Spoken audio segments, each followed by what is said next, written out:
So from this exercise, you understood that some researchers were trying to study the function of a transcription factor. Okay, so you remember a transcription factor, it's a nuclear protein which will have the ability to bind to the promoter of one gene and to activate the expression of the gene if it's a transcriptional activator, or to repress the expression of the gene if it's a transcriptional repressor. Here, the researcher wants to study the function of a transcription factor which is called AT-MIB44. The AT, it stands for Arabidopsis thaliana. So they do the functional analysis on a plant model, Arabidopsis thaliana. And they want to study the function of this gene, particularly in the response to environmental stress, to drought stress. But I will not be at all speaking about this. What I want to see with you is if you can analyze documents that are presented, and what is presented, it's experiments that have been done using molecular biology tools. Okay? So what is written on the text is that to study the function of the gene, the researcher modified the expression of the gene in Arabidopsis thaliana. And to modify the expression of a gene, usually when you do plant biotechnology, you will generate transgenic plants. Okay? And first, what they did was to generate and to isolate 5 independent homozygous Arabidopsis 35S AT-MIB44 lines. And the name of the 5 independent lines is T10, T14, T17, T18, and T21. Okay? And they further analyzed those 5 lines. It is written that the construction used during the transformation is presented in figure 1. And this is the first figure you had to study. Okay? And in the exercise, I ask you to answer to a few questions. And the first one was, which technique was used to transform the Arabidopsis plants? I ask you what was the aim of the researcher and how the transgenic plants were selected. So we may first want to answer to the first question, which technique was used to transform the Arabidopsis plants? And what we can do is that if you have, if you want to answer the question, if you can answer the question, you just switch on your microphone and try to answer this question. From this figure, from the analysis of this figure, can you tell me how the Arabidopsis plants were transformed?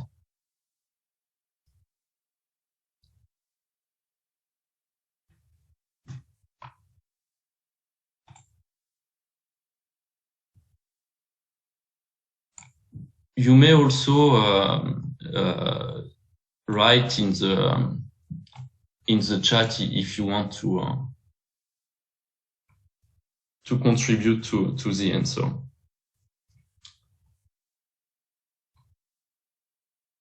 So nobody is able to tell me which technique. Yes? I think they use agrobacterium mediated plant transformation. Yes. How can you say this? Because the structure of the transfer gene is like the tDNA transfer in T plasmid. Yes, exactly.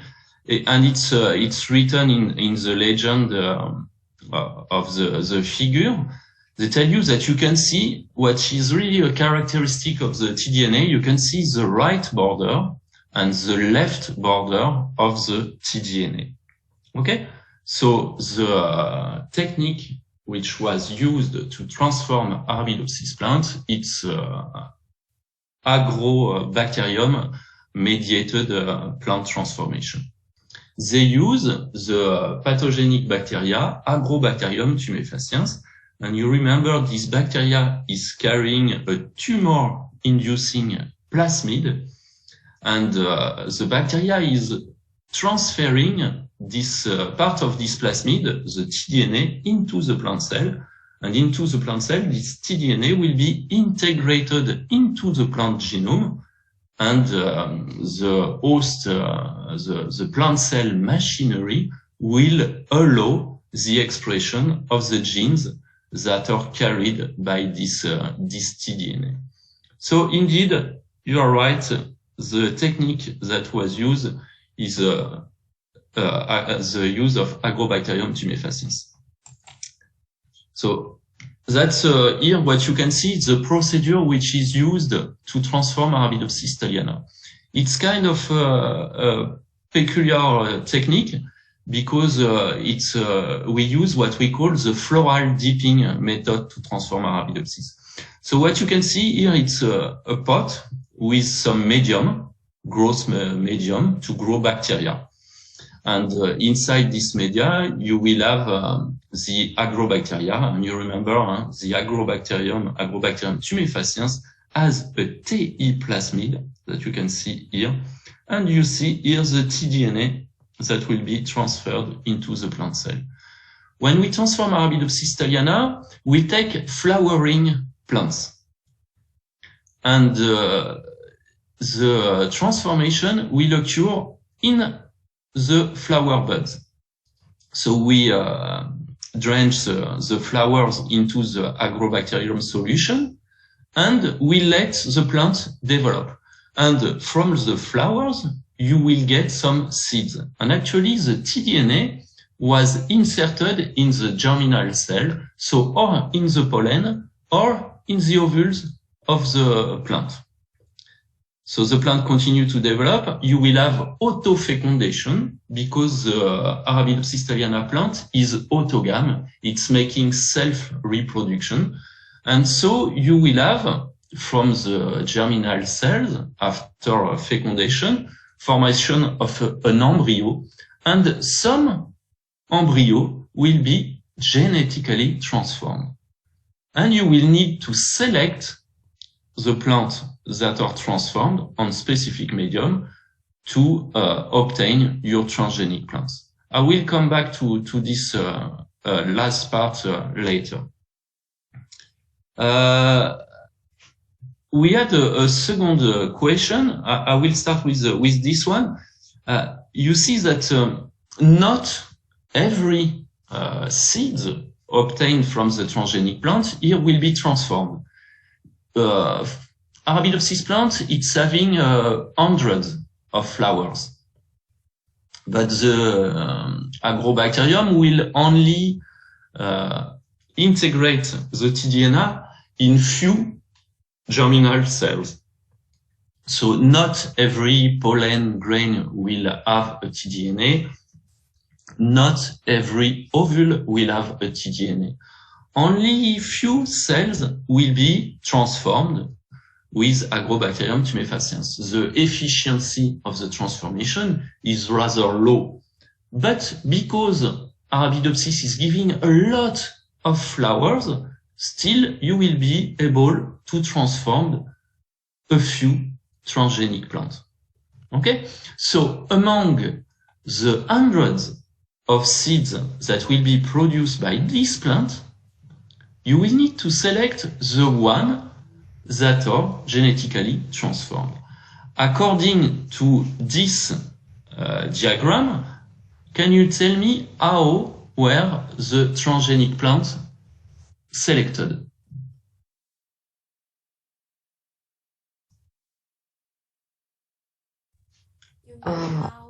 Yes? You mean how to select the transformed ones from the not transformed ones? Exactly, yes. So when we insert the gene of interest into the embryos, we modify the tDNA sequence and we insert both the gene of interest and a selectable marker. It can be corresponding to some type of antibiotics or insecticide. Herbicide. Something. Yes, and then after we collect the seeds, then we put those seeds into a new selecting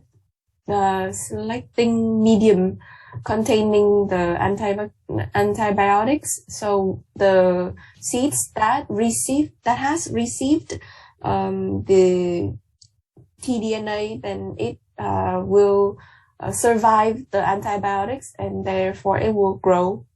Yes, exactly. It's perfectly right. So you have here the structure of the tDNA. You remember the exercise? The aim of the researcher is to study the function of a gene which is called MYB44. So this is the gene of interest, and you can recognize this gene MYB44 here on the tDNA. And then here you have a gene which is called NPT2. And this NPT2 is the gene that will allow selection of the transgenic plant. So remember, you may use different kind of selection marker, and NPT2, you have it here, it's encoding for a gene which is a neomycin phosphotransferase of type 2. Whatever. It's a neomycin phosphotransferase. This enzyme is able to modify antibiotics and to inactivate the antibiotics. So the transgenic plant that will carry this tDNA, if you grow them on a medium containing the antibiotic, because the transgenic plant produce this enzyme, it will modify the antibiotic contained in the medium and inactivate the antibiotic, so the transgenic plant will be able to grow. The non-transgenic plant will be killed by the antibiotic. So on tDNA like this, here you can identify NPT2. Sometimes you will see that the selection marker that is used is the hygromycin phosphotransferase. Again, this is an enzyme that will inactivate another antibiotic, which is hygromycin. Sometimes we also use the EPSPS, which is an enzyme that inactivates herbicide, which is not targeted, by an herbicide. So the plant will be able to grow. Okay? So this is how the transgenic plants were selected, thanks to the presence of the NPT2 gene. And then there was a next question on the exercise. Let me see. The next question is, what is the aim of the researcher? Using this construct, what the researcher wants to do.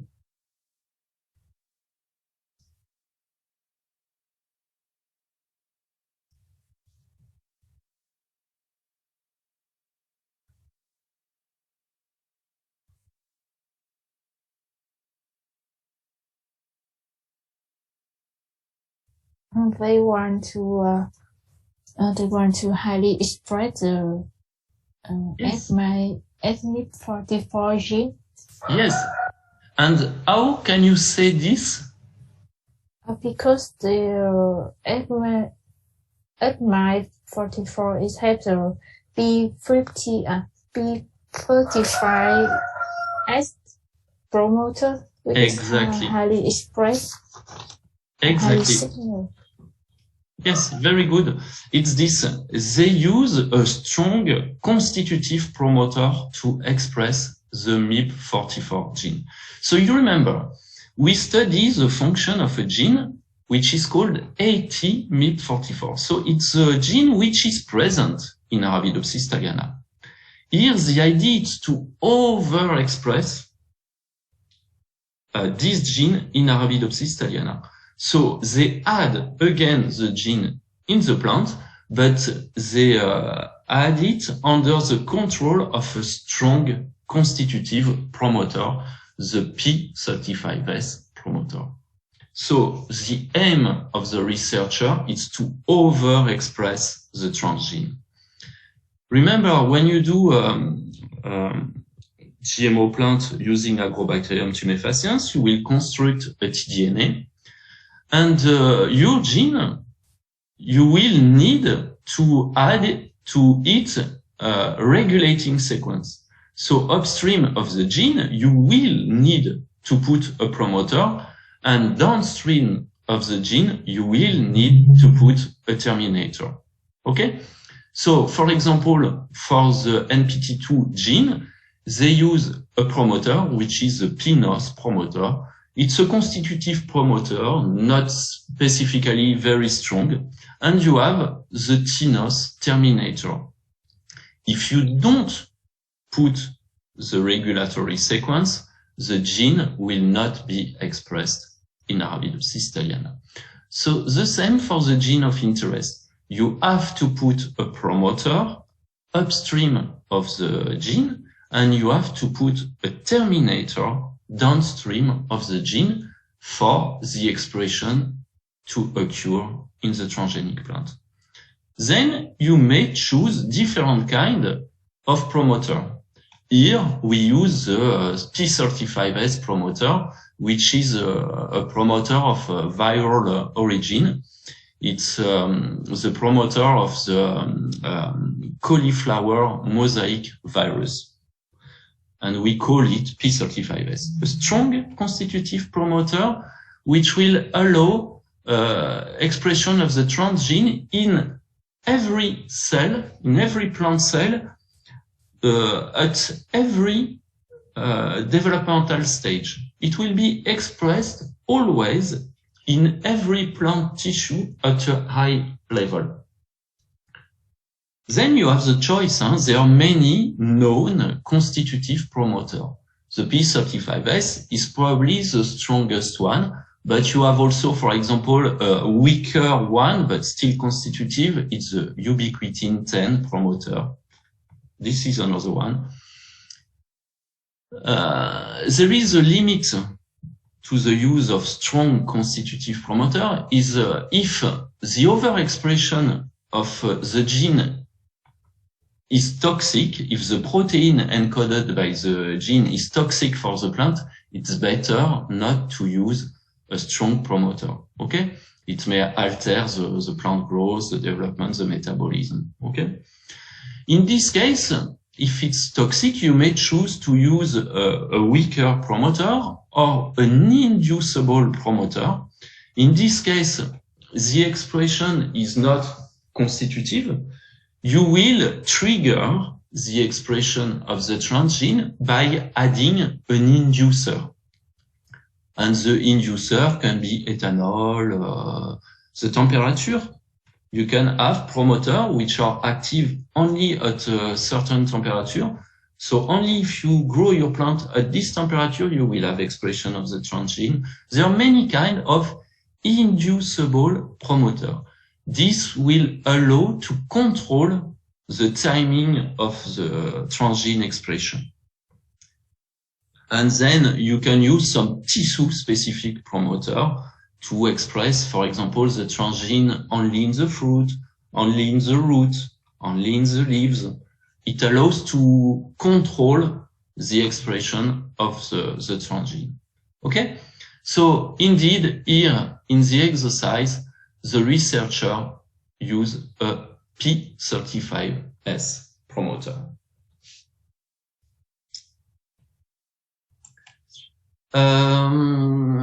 Okay, I want to go back to the introduction of the exercise here. So the researcher produced transgenic plants. They did selection of the transgenic plants on a selective medium containing an antibiotic, the neomycin, because the tDNA is carrying the neomycin phosphotransferase. So they select the transgenic plant onto a medium containing this antibiotic. It said they selected, like this, 5 independent homozygous Arabidopsis plants. Independent, what does it mean here? You remember when you transform a plant with Agrobacterium tumefaciens, the tDNA will insert randomly into the genomic DNA. Okay? So if you generate like this by flower dipping transgenic Arabidopsis thaliana plant, I told you that you have here hundreds of flower buds, and the tDNA will be inserted in very few flower buds, or in the pollen, or in an ovule. But of course, the insertion that will occur, for example, in this flower, will not be at the same locus as the insertion in this flower. Each time, it's completely random.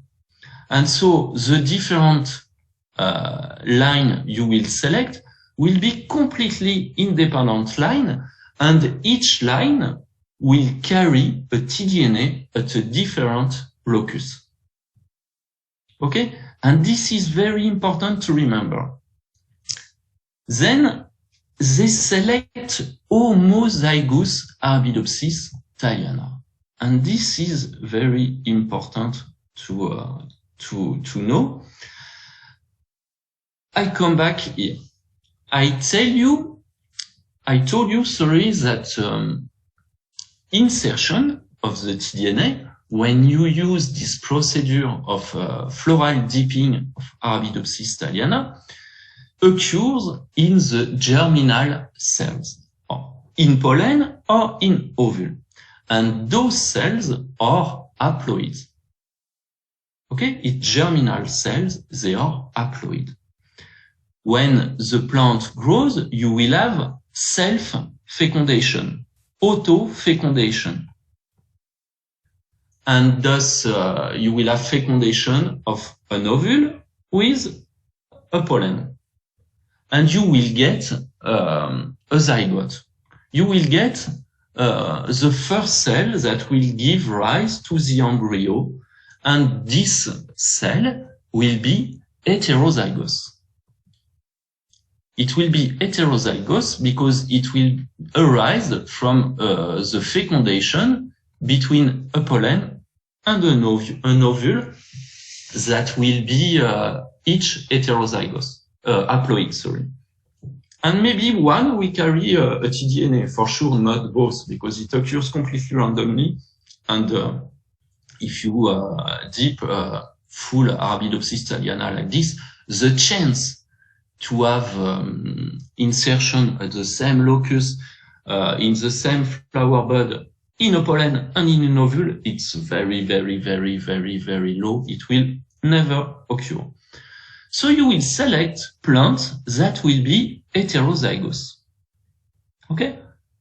It will be heterozygous, the tDNA will be inserted, for example, here. Then you will let this heterozygous baby plant grow. And this plant will reproduce by self-fecundation. Okay? So you have some gametes that will be wild type, and some gametes will carry the tDNA. And after autofecundation, this will segregate.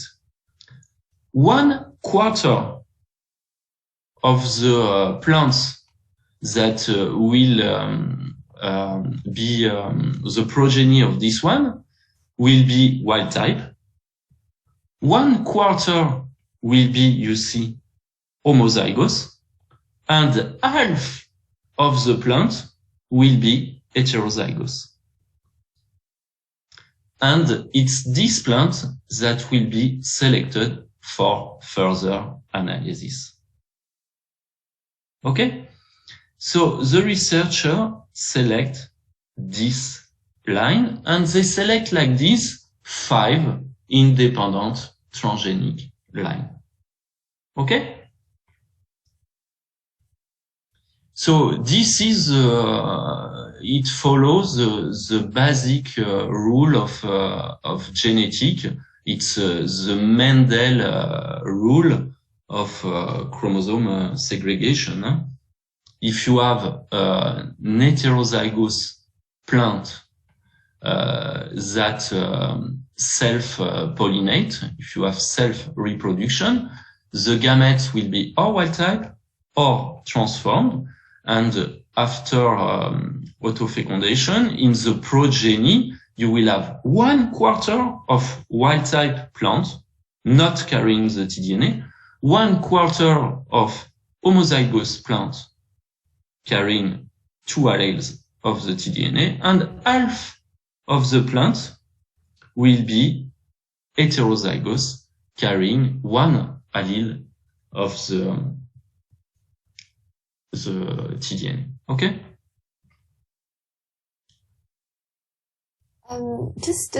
Can I just ask one thing? Yes, of course. So that means the Arabidopsis thaliana, this plant, each plant contains both male flower and female flower, right? Yes. And the male organ fecundates the female organ of the same plant. So, is there any possibility that after the floral dipping procedure of the parent plant, of the parent thaliana plant, then some transformed pollen can pollinate the transformed ovum and immediately create homozygous F1 like the offspring plant?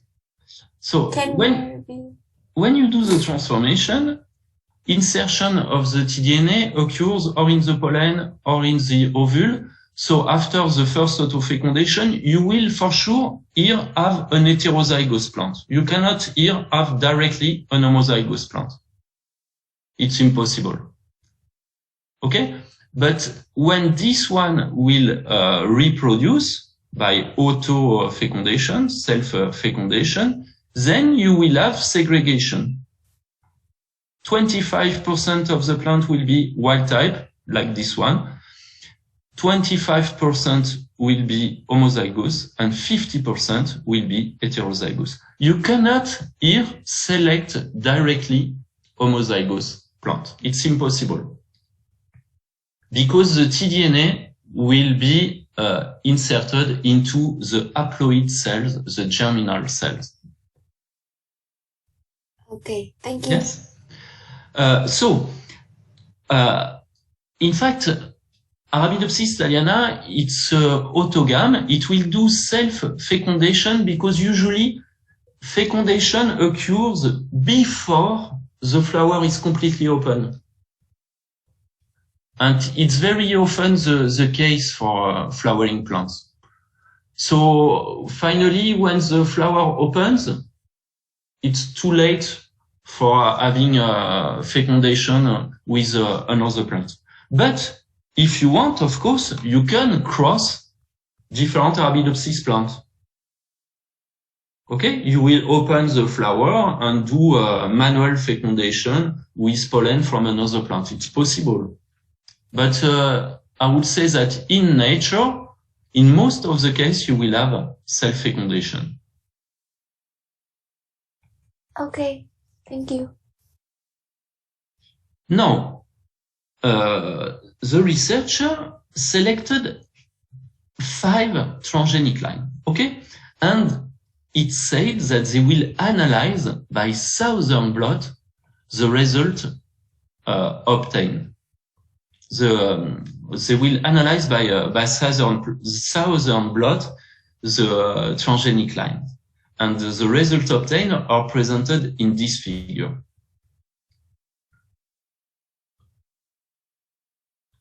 And the question was, why doing a southern blot and how to analyze this southern blot?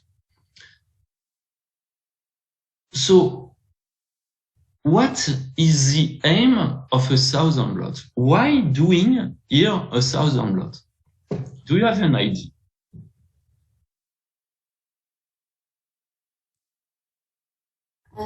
I guess that because when the TI plasmid was transformed into the plants, it was transformed randomly at different locus. So after that, they used the 2 digesting enzyme to cut the DNA and to see the position of transformation in each plant, each individual plant. Is it correct? Yes. Well, yeah. It's not completely wrong, huh? But it may not be completely accurate. I will explain. You do a southern blot, and it's true here to analyze transgenic plants, but it can be used in some other for some other analysis. You use a southern blot to detect a specific DNA sequence among a pool of DNA. Okay, you understand what I mean? You use southern blot to detect a specific DNA sequence into a genome. So what is the first goal here of the southern blot analysis? I think they want to detect whether the tDNA has been inserted in the Exactly. Exactly. It's first a validation. It's just to be sure that the plant which was selected on the selective media with antibiotics, to be sure that it's a transgenic plant carrying the tDNA. So the idea of doing the southern blot here, it's to detect the tDNA in the genomic DNA of one plant. It's to do a validation. It's the first one. The first reason. There is a second reason.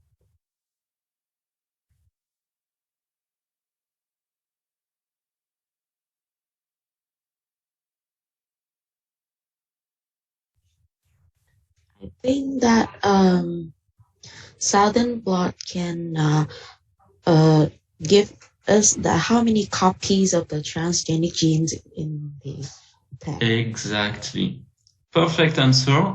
When you do transgenic plants using Agrobacterium tumefaciens, sometime, and I would say often, you don't have only one single insertion at one locus, but you may have several insertions of tDNA at different loci. And it is very important to know, because you want to study the function of a gene by modifying the level of expression of the gene in a transgenic plant. If you insert one copy of the tDNA into a plant, it will express more MIP44. If you insert 2 copies, you will express even more MIB protein into the plant. If you have 3 copies, you have even more. The more copy, the more protein the transgenic plant will produce. You want to be able to make a relation between the insertion of the tDNA and a specific phenotype.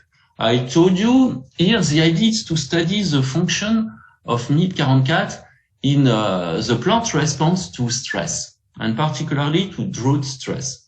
So once the researcher will have generate the transgenic plant, they will expose the plant to a stress to see the phenotype. If the plant is will resist better to the stress or something else, or if it will be more sensitive, I don't know. But if you don't have the same level of gene expression, you may have results completely different. So to analyze correctly the phenotype of the plant, you must be sure of what will be the genotype. So you want to be sure that a plant is carrying 1, 2, or 3 copies of the tDNA when you will analyze the phenotype. Maybe you will have a dose effect of MIP44, so you want to know exactly how many copies of the tDNA you have into the transgenic plant. And then there is another reason. You remember the tDNA insert randomly, and very often it will be inserted into one plant gene. And when you have insertion of a tDNA into one plant gene, very often you inactivate the gene. So the more you have tDNA inserted into a plant genome, the more you will inactivate genes.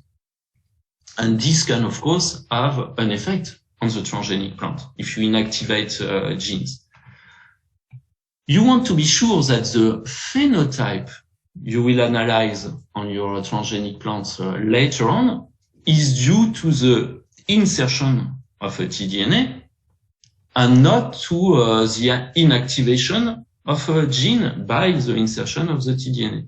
So you need to be sure that you don't have too much tDNA insertion. And actually, normally, you should only compare independent transgenic lines carrying 1 single tDNA insertion, 2 maximum. If you have more, you will inactivate a lot of genes into your plant, and the phenotype you may observe may not be due to the expression of the transgene, but it may be due to the inactivation of some plant genes. Okay? That's why it is very important to do the Southern blot analysis. First reason, to validate the presence of the tDNA into the transgenic plant. Second reason, to know how many copies of the tDNA you have into each plant. So, how do you analyze this data? How to analyze the data that are presented here? Here is the result of the Southern blot. So first, to be able to analyze a Southern blot, you must understand how works a Southern blot. How do we do a Southern blot? To do a Southern blot, here we analyze the genotype of 5 different transgenic lines. 1, 2, 3, 4, 5. And of course, you will need to have a control, which will be the wild type plant. Non-transgenic plant, this will be your control. What you will do first from this plant, if you want to do a Southern blot, what is the first thing to do?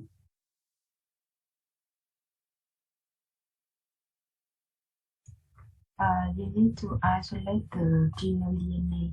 Exactly. You need first to extract the genomic DNA from the different plants. And then you will digest the tDNA with restriction enzyme. Remember restriction enzyme? It's a nuclease. It's enzymes that cut DNA, and they cut the DNA at specific DNA sequence. For example, X-bar1 will recognize one DNA motif and cut it, and it will cut here on the tDNA, for example. And EcoR1, it's another restriction enzyme that recognize another DNA sequence and cut the DNA at this specific sequence. And here you see that on the tDNA, you have another restriction enzyme. But of course, your genomic DNA is very, very big. And on the plant genomic DNA, there are a lot of restriction sites like this. And here we see that X-bar will cut the tDNA here, but it will cut the genomic DNA of the plant at different sites, on this side, and of course also on this side. Okay? So do not forget this. The genomic DNA of the plant will be cut at many sites, not only the tDNA. Huh?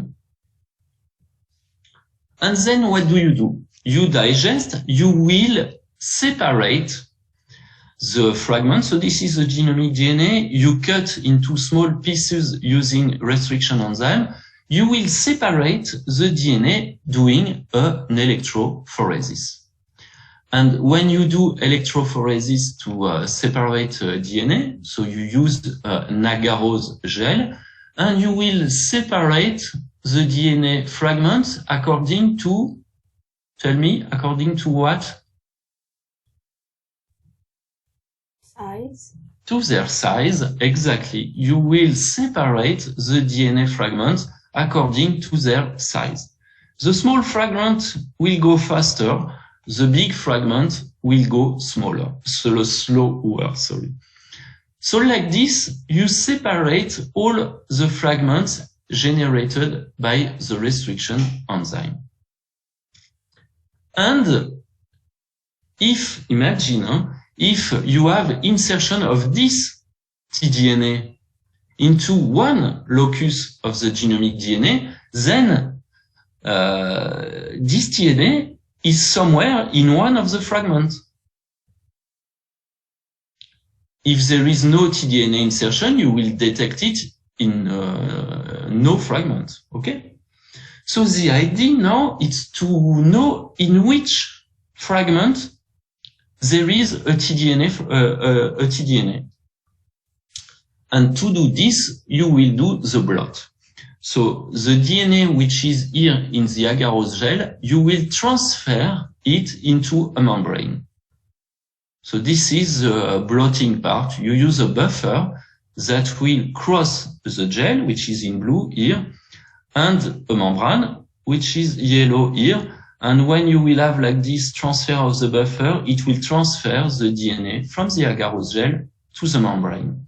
And then the DNA, because it's charged, it will bind to the membrane and it will remain attached to the membrane. Okay? So finally, you can see here the membrane and you have the same image as here because you only transferred the DNA from, for example, this part of the gel here to this part of the membrane. But it's like a print if you want. Now, if you want to detect in those fragments one specific sequence, like the tDNA, you will need to use a probe. And the probe, what is a probe? It's a DNA sequence that will be complementary to the genomic DNA of the plant here. So what will the researcher use as a probe? They will use a sequence which is the same as the sequence of the tDNA. And you see that they use the coding sequence of the NPT2 gene labeled radioactively as a probe. Okay, so the probe will be a DNA sequence which will have the same sequence as the NPT2 gene. And it will be labeled with radioactivity. Then, what you need to do if you want the probe to bind to the genomic DNA, you will need to denaturate the DNA. Then the double-stranded DNA will become single-stranded DNA. You will denaturate the DNA, and you need to do hybridization. And when you do hybridization, you add the probe, and you will have again formation of double-strand DNA. And the probe will be will come to associate with the sequence which is complementary to NPT2. Okay. So it allows then to detect specifically one DNA sequence. Here we want to detect the tDNA, so we use a probe which is specific for the tDNA. The probe will be the sequence of the NPT2 gene. How do you generate the probe? Do you know how you will produce the probe?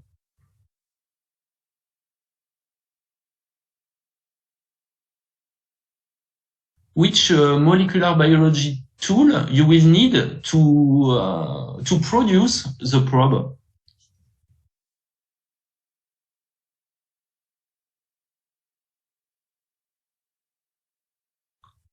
No one has an idea for this? So you agree with me that the probe is a small DNA sequence, a DNA fragment, and you know exactly the sequence of this DNA fragment because it's the NPT2 gene sequence. How do you produce this probe?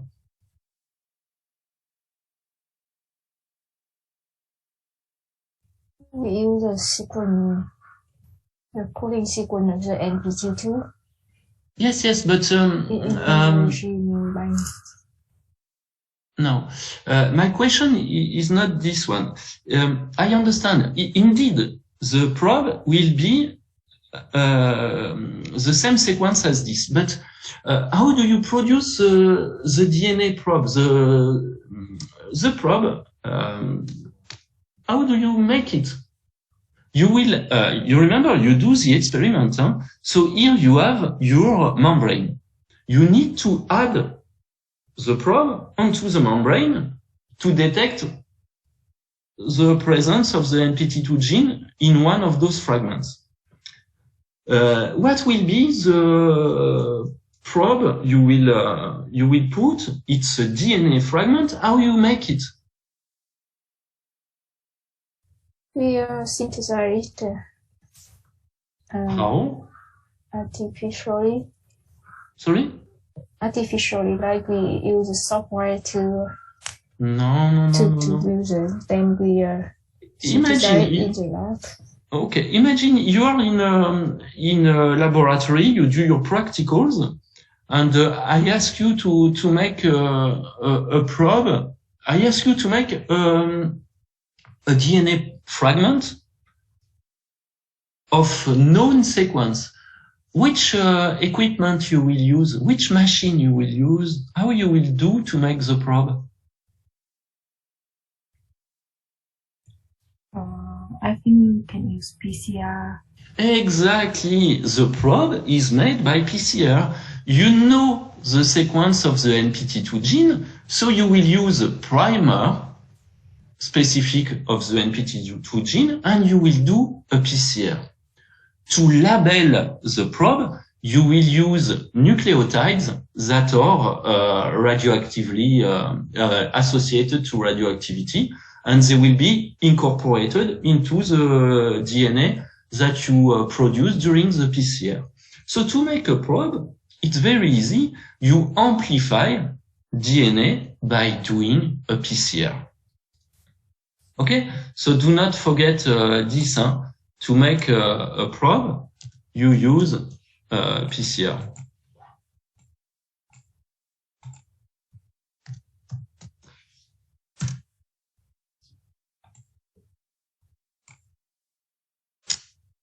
Okay. Can I ask something? Yes, of course. Yes. So I am a little bit confused because as I understand it, we use the two digesting enzymes, which will cut the ATMIB44 and the TNOS. Yes. Yes, but then we will use the NPT2 as the prop. I don't know why. Of course. Okay. You will use to do your thousand blot the whole genomic DNA of the plant. It's a big pool of DNA. If you don't cut with restriction enzyme, you will have a big potato bound at the top of the gel, and you will not be able to know if you have one insertion, two insertion, or no insertion. Okay, you will detect one big single bound. If you cut the genomic DNA with restriction enzyme, you will separate a lot of fragments. And for example, if you cut with EcoR1, it will cut here the tDNA, but it will also cut here the somewhere, you don't know, the genomic DNA, and also here. So it will generate a lot of fragments. And if you have a tDNA, you will have one fragment here that will carry the NPT2 gene, and you will be able to detect it. You understand or not? Kind of. Okay. We will make it differently. I made some drawings for you so you will understand. So, but here what you understand is that you have a huge molecule of genomic DNA in which this sequence is inserted. And you will cut this huge molecule of genomic DNA in small pieces that you separate on an agarose gel. Okay? And you will separate all the fragments. There will be a lot of them. And one will carry the NPT2 gene that you will want to detect doing the thousand blot with a probe which will bind specifically to the NPT2. Okay? Now, I will use another drawing to explain you. I come back on this later. So, here is again the result of the thousand blot, the construct we use, and this is representing a genomic DNA of a plant, in which you have insertion of, for example, one tDNA here and another one here. It's the example of the line 14. When you cut this genomic DNA with EcoR1, you see that EcoR1 is cutting here into the tDNA. And on my small drawing, I put it here. You see EcoR1 is cutting the tDNA here, right? Also here, because you have in this line two insertion of tDNA. So it cuts here. But of course, in your genomic DNA, you also have EcoR1 restriction site. So it will also cut here and here. So if I consider only this as the whole genomic DNA of the plant, when I cut with EcoR1, I have one fragment here. A second one here. 2, 3, 4,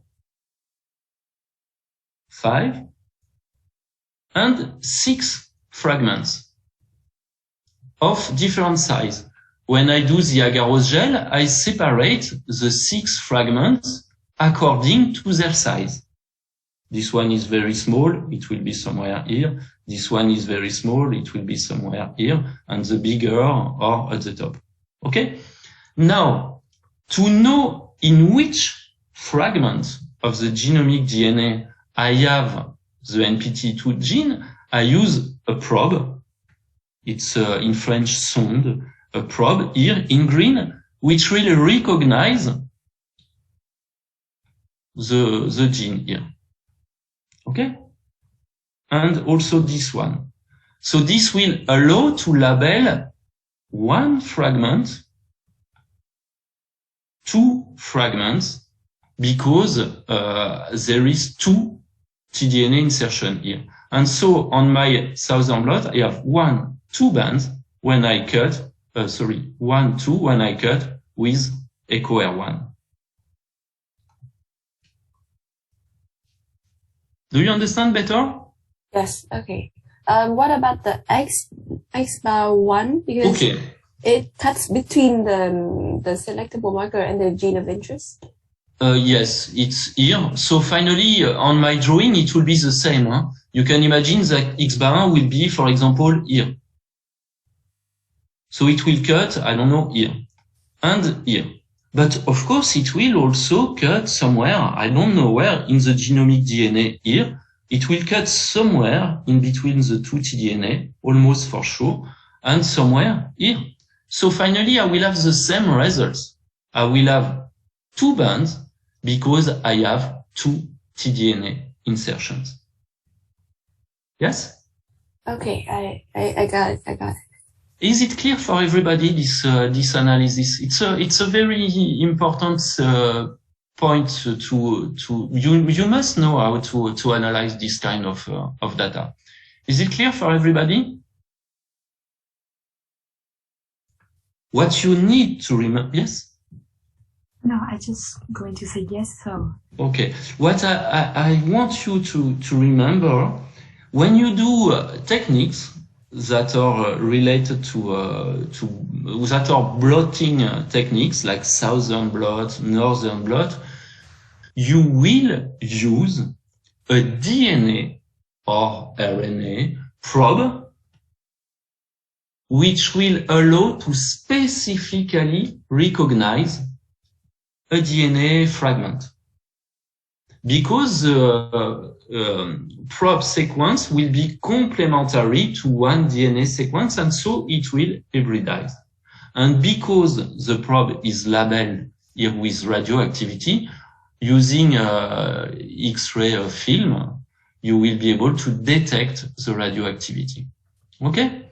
So let's go back to the analysis of the figure here.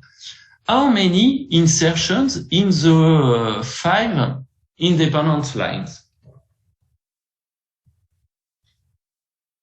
Let's start with the T10 line. How many tDNA insertion? 1. 1. Exactly. You get only 1 band because you have 1 tDNA insertion.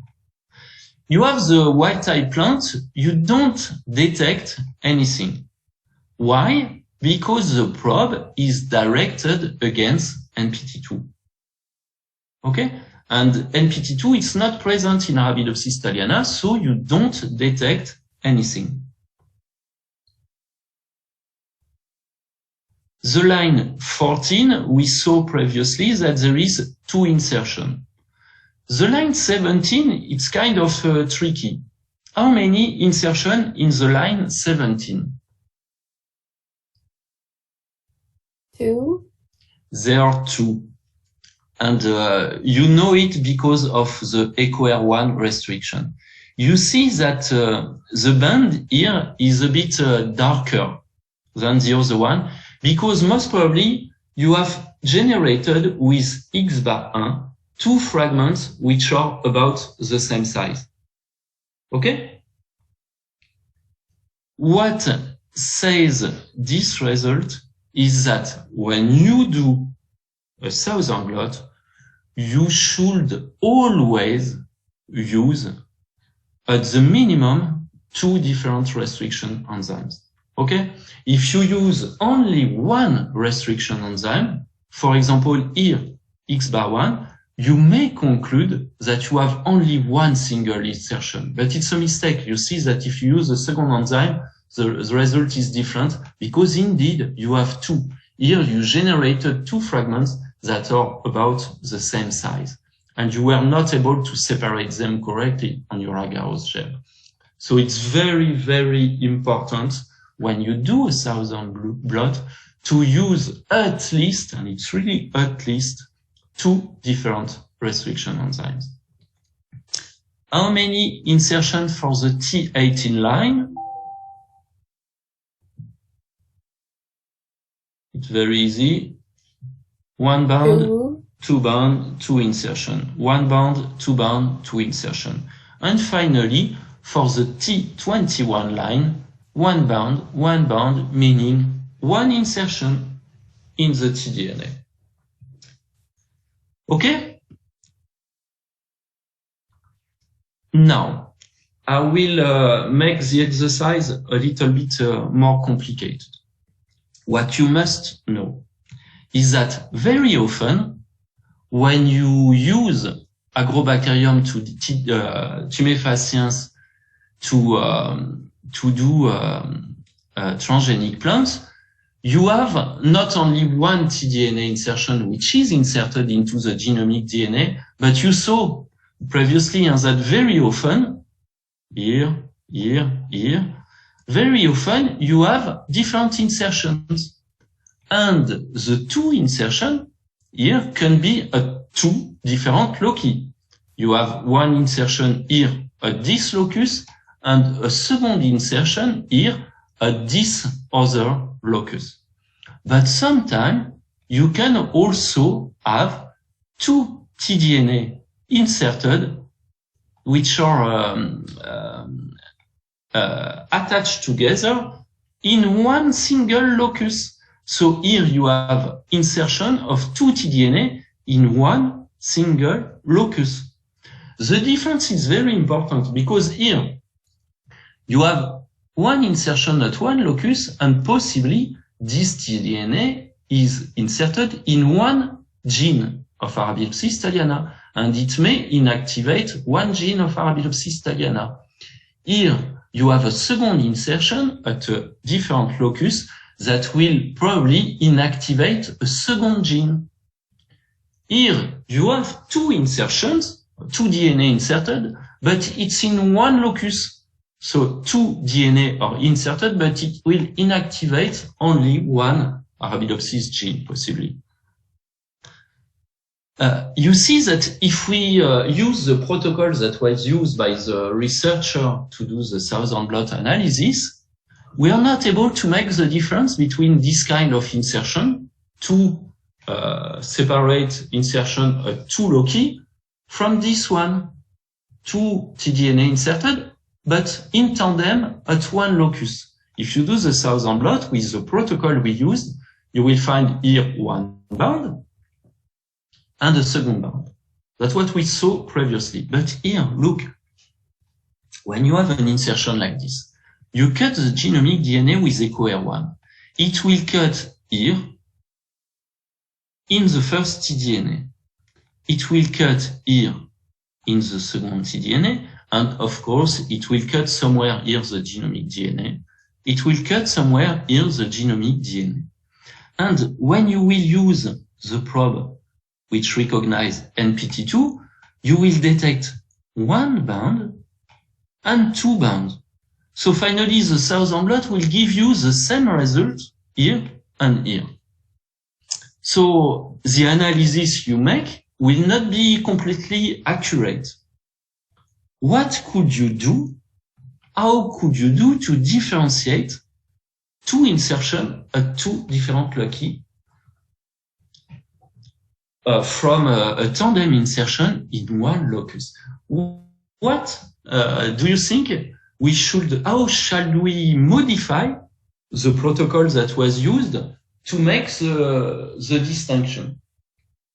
Is someone having an idea? How could we proceed to make the distinction?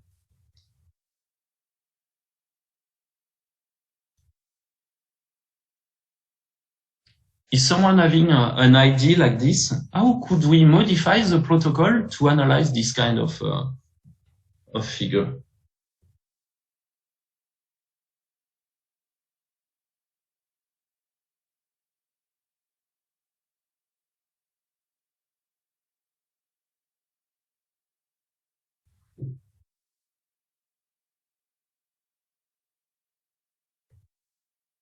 I'm not sure how to modify them, Yes. how to avoid this, but I think if we want, we can check by sequencing.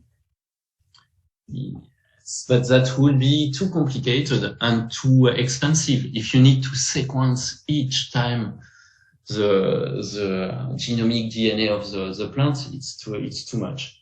So you could not do this. And you would say, okay, maybe I can, well, if you want to sequence here, you will need to sequence the whole genome. It's too much, too expensive, too complicated. You cannot do this. There is one thing the researcher did not try. Look, finally, they used indeed 2 different restriction enzymes.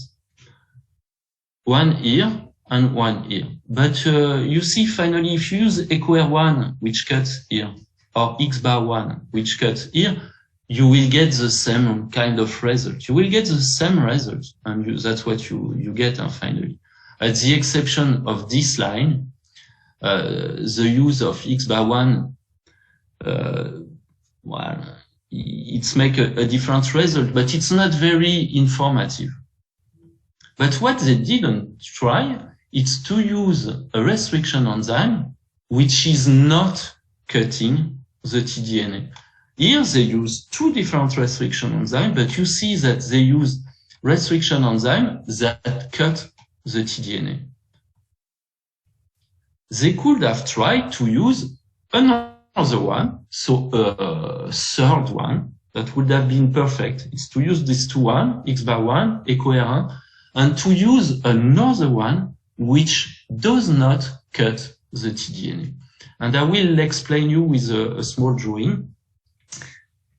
Imagine you use IN3. It's another restriction enzyme, and it's not recognizing any motif on the tDNA, let's say.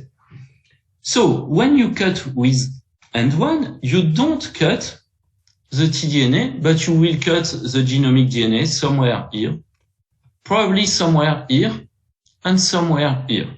If you have 2 insertion at 2 different locus. And when you use the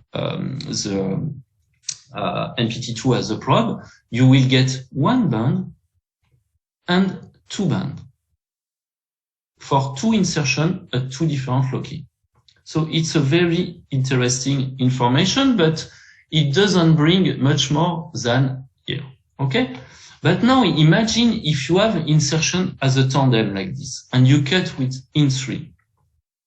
You will have cut the tDNA, the genomic DNA somewhere here and somewhere here. But when you will use your probe directed against the NPT2 gene, you will get only 1 band. Okay? And the result you see is different from what you get here using an enzyme which is cutting inside the tDNA. Here you have 2 bands, here you have only 1. So the idea would have been to use 3 different restriction enzymes, EcoR1, XBAR1, as they did, but to add another one IN3, to be sure that you don't have insertion as tandem. It's something the researcher didn't use here. Okay? So the idea would have been to use one of the more restriction enzyme which is not cutting inside the tDNA. And then it will give you some different information. But this information it's not useful if it's alone. Huh? You need to add this restriction enzyme, but to keep the analysis with at least one of these 2 ones. Okay? So do not forget that the analysis doing a southern blot will allow the validation of plant transformation. It allows to detect the tDNA which is inserted, and it allows to analyze the number of copies of of tDNA that are integrated into the genomic DNA.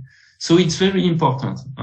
And do not remember that when you do plant transformation with Agrobacterium tumefaciens, frequently you will not have a single tDNA inserted, but you will have multiple tDNA insertions, which may be or not dispersed. Okay? You may have different insertion at different loci, but you may also have insertion of several joint tDNA at one locus. So the Southern blot analysis, it's something very important because you want to be able to correlate later the genotype with the phenotype. So you will have different kind of phenotypes maybe in the transgenic plant because you don't have the same number of tDNA insertion. You may have a dose effect. Do you have any question with the Southern blot analysis?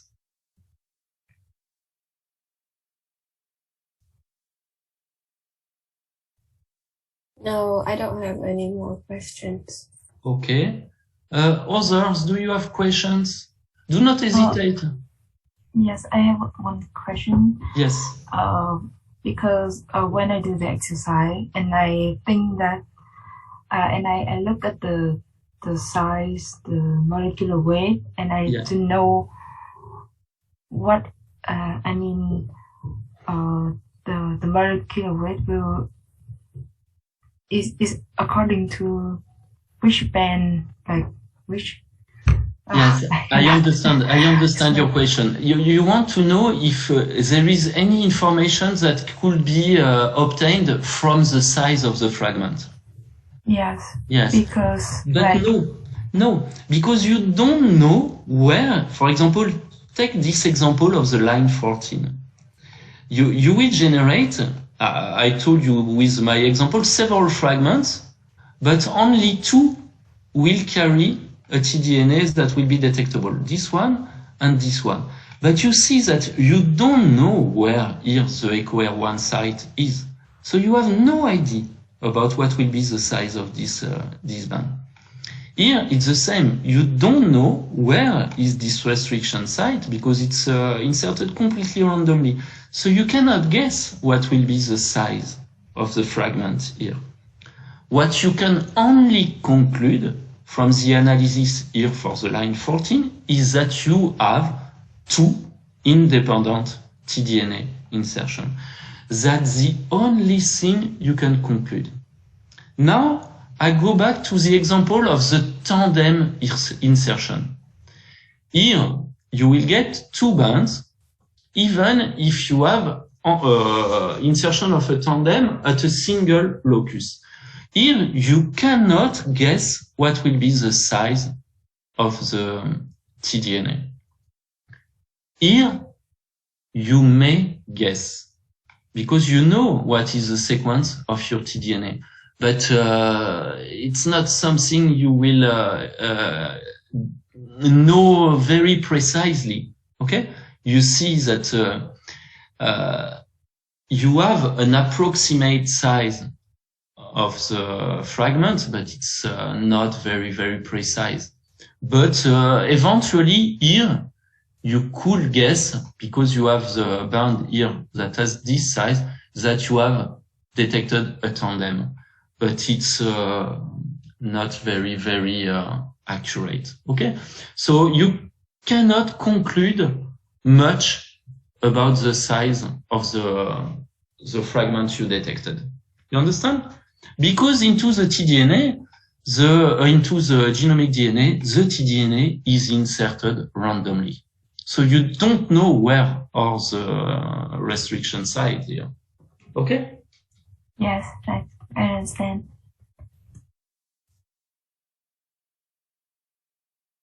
Okay, if there are no other questions, we will continue with the last part of the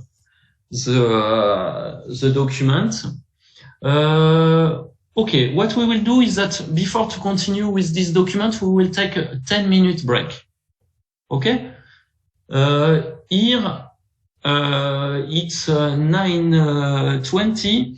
I propose that we continue at in 10 minutes. Okay? We make a 10-minute break.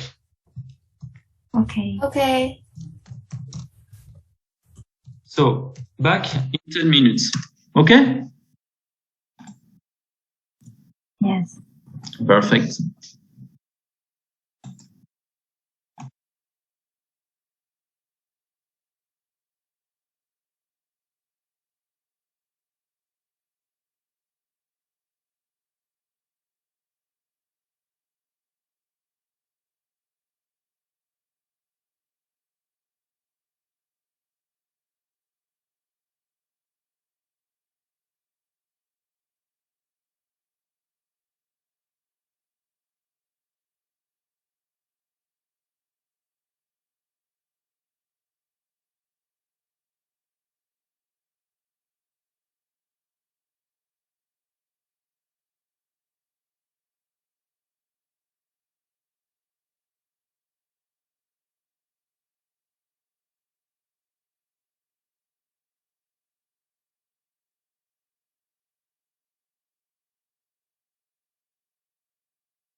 Okay, so see if you are all ready, we will continue with the analysis of the document. It's okay for everybody? You can hear me? Yes, it's okay.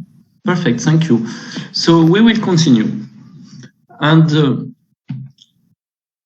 it said then on the document that the researcher will continue their analysis of the different transgenic lines. So you can recognize the T10, T14, T17, T18, T21 line, which are compared still with the wild type plants. And they will also analyze a KO mutant line, which is called AT-MIP44 that you can see here. So this one is a mutant line. So it's a tDNA insertion line, and to as a reminder, sorry, I will explain you again how this mutant line was isolated. So you remember that when you do Arabidopsis transformation with the floral dipping method, the bacteria is able to, Agrobacterium tumefaciens is able to insert its tDNA randomly into some germinal line in the flowers here. So you have, as usual with Agrobacterium tumefaciens, a random tDNA insertion. And this tDNA insertion can occur into a gene. And thus it will inactivate the gene. So this was used to generate collection of mutant lines from Arabidopsis thaliana, with each line mutated into an Arabidopsis gene. To be able to know in the collection of Arabidopsis thaliana mutants which gene was mutated for every Arabidopsis plant, what the people taking care of the mutant collection did was to sequence for each mutant what we call the FST. The FST is the flanking sequence tag. So they sequence the border of the tDNA. And once they get this sequence, they know where is the tDNA inserted. So they could tag all mutants generated from within a collection of Arabidopsis tDNA insertion line plants. Okay? I will repeat it because maybe I'm not very clear. In order to generate collections of mutants from Arabidopsis thaliana, some researchers transformed thousands of plants of Arabidopsis thaliana. And so they got thousands and thousands of plants, each carrying a tDNA at a different locus. And for most of those thousands and thousands of plants, the plants were carrying a tDNA into the open reading frame of a gene, leading to the inactivation of this gene. For each mutant in the collection to be precisely characterized, they sequence the FST, the flanking sequence tag. And it allows to know for each mutant in the collection in which gene was inserted a tDNA. And people taking care of this collection could, like this, isolate plants that were knockouts for different genes. Okay? And sometimes insertion of the tDNA generates a reduced expression, sometimes an increased expression, sometimes you have multiple cows, but what people taking care of the collection did was to try to generate collection of knockout line for one gene for each independent Arabidopsis thaliana plant. Yes. So that means the FST is a sequence on, they chose this sequence on a specific gene that they want to see if it is knocked out? Yeah, kind of. I will explain it differently. By doing high throughput transformation, they generated thousands and thousands of mutants. Each mutant is carrying a tDNA in a different gene. Okay? But to know precisely in which gene is mutated each mutant, they were needing to sequence the gene in which the tDNA was inserted. So what they did is to take a primer on the tDNA and a random primer binding anywhere close to the tDNA or farther sometimes, and they did a PCR amplification and they sequenced the PCR fragment. It allows to know in which gene is inserted the tDNA from each mutant of the collection. Okay? Okay, so the in that pair of primer, one primer is known to be a sequence from the tDNA. Exactly. And then the other one is random. Be, okay. The second primer is a random primer. It's a primer which is not specific for one sequence. It's kind of random primer, and some will necessarily bind somewhere here. And it allows to amplify a PCR fragment, which will be then sequenced. And that sequence is called the FST? Exactly. Oh. Planking sequence tag. It's the sequence which is at the border of a tDNA.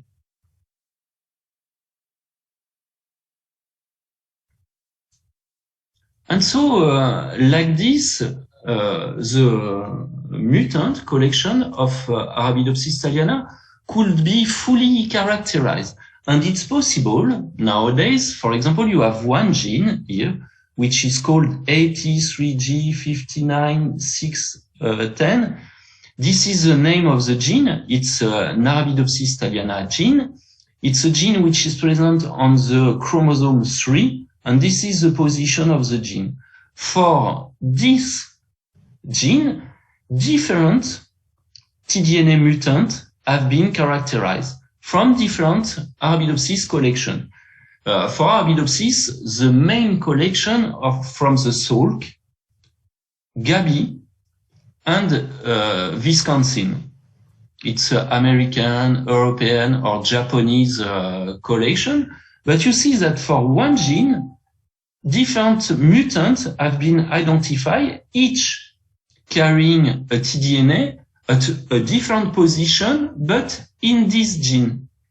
And so you can order those mutants and do their analysis in the lab. Okay, so I come back to our study. The researcher ordered from the collection one tDNA line. For example, I don't know, this one, carrying a tDNA insertion into the first exon of the gene. And they add this mutant to their analysis. According to the collection, this insertion is in the middle of the gene, so it should be a KO, a knockout. But they need to do the validation that it's a knockout. So they do what we call a northern blot analysis.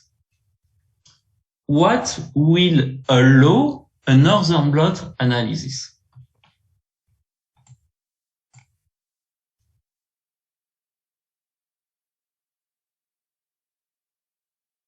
That's my question. What allows a northern blot analysis?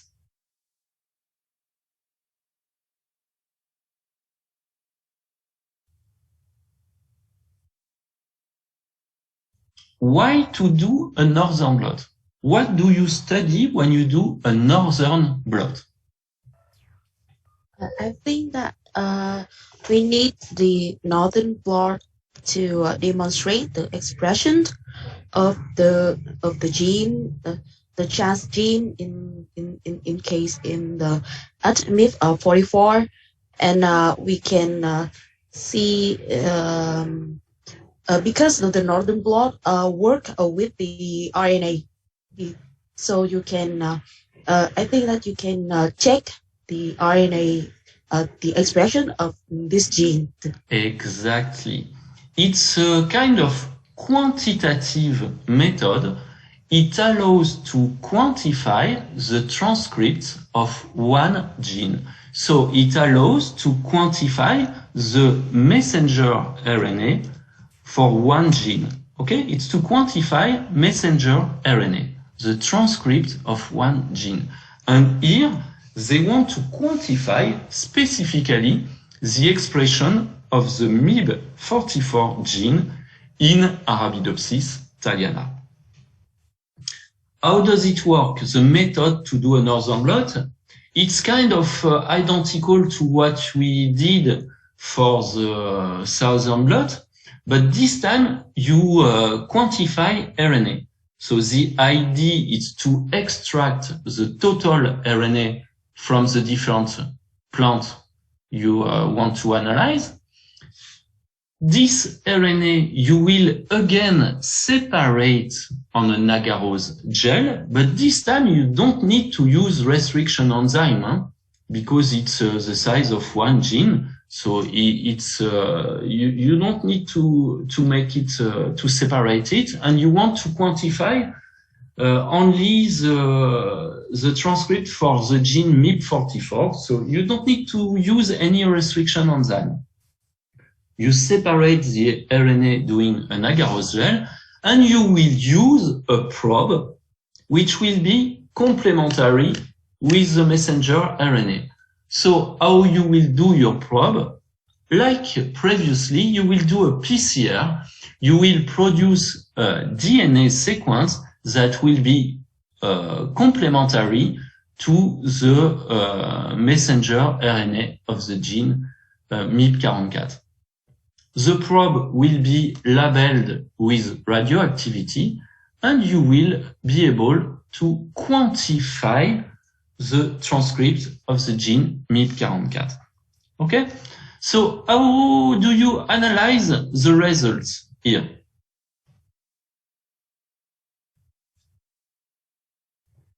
I think that we have the total RNA. We have the same total RNA in the 1, 2, 3, 4, 5, 6, 7 sample. Yes. So so we can see that we have the same amount of the total RNA. So the result above about the MYB44 can show the quantifications of the transcripts in this the gene transcript with the white tie, because MYB44 is the gene in the Thaliana, so we have the band, but it's blurred because we have the small amount of the genes in here. So yeah, we have the band of the RNA is blurred, which T10 from T10 to T21, because this is the transgenic. So so we have the dark band. We have a dark band in here, but T10 and 21 have one copy in the one copy, so that we have the band is, I think, is smaller than 14, 17, and 18. I think that. And the final at MYB44, because it is the knockout. So because it's knockout, so we don't have any band in here because we don't have any transcript. Yes, it's a very, very good analysis. It's exactly what we were expecting from you. Indeed, this total RNA visualization, it's a control. It's a control that allows us to say that we used the same amount of total RNA for doing the northern blot.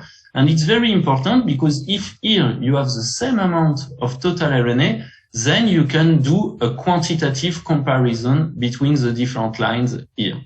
And you said it perfectly. Arabidopsis thaliana, the wild type plant, is carrying the MYB44 gene. So you detect transcript of this gene, but you see that indeed the expression level of this gene in Arabidopsis thaliana, it's kind of weak. the researcher wanted to overexpress the MYB44 gene by using a transgenic approach, and they generated 5 transgenic lines that were supposed to overexpress the MYB gene. And indeed, you can see that you have more transcript of the gene MYB44 in those transgenic lines when you compare to the wild type. We also know that the T10, T21 gene carry 1 copy of the tDNA and the other line 2 copies. And indeed, you see that there is a correlation between the intensity of the bands, the amount of tDNA transcript, and the number of copies integrated into the transgenic line. So this is perfectly clear from this Northern blot analysis. And the KO MYB44 line is indeed a KO. You see that there is no transcript anymore for this MYB44 gene in this KO line.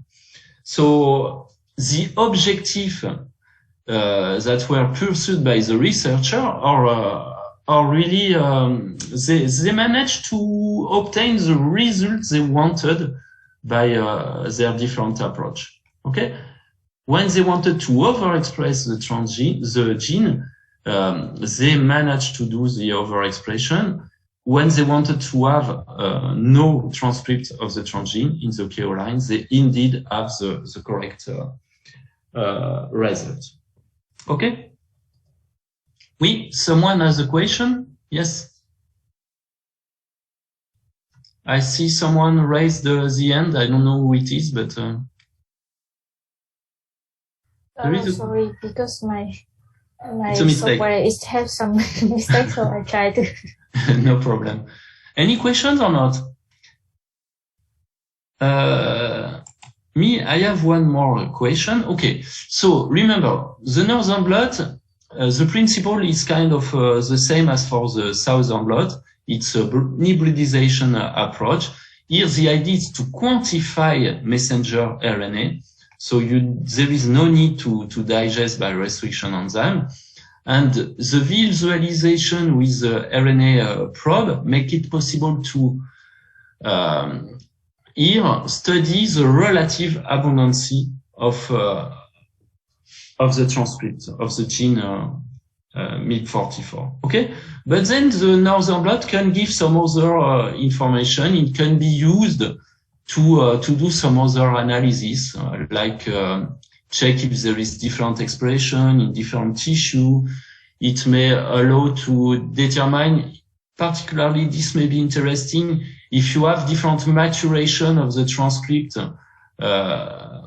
in different conditions. For example, you can analyze RNA splicing forms, but it's kind of tricky anyway. But this is possible through Northern blot analysis. Here, you see that we have 2 lines, T10 and T20, that carry one single insertion. But you see that there is a difference in gene expression. How do you think we can explain this? Okay, we understand that there is a difference between this line, T14, and T10, for example, because here there is 2 insertions in 2 different loci. But for T10 and T20, you see that it seems that there is much more transcript here than here. How could you explain this?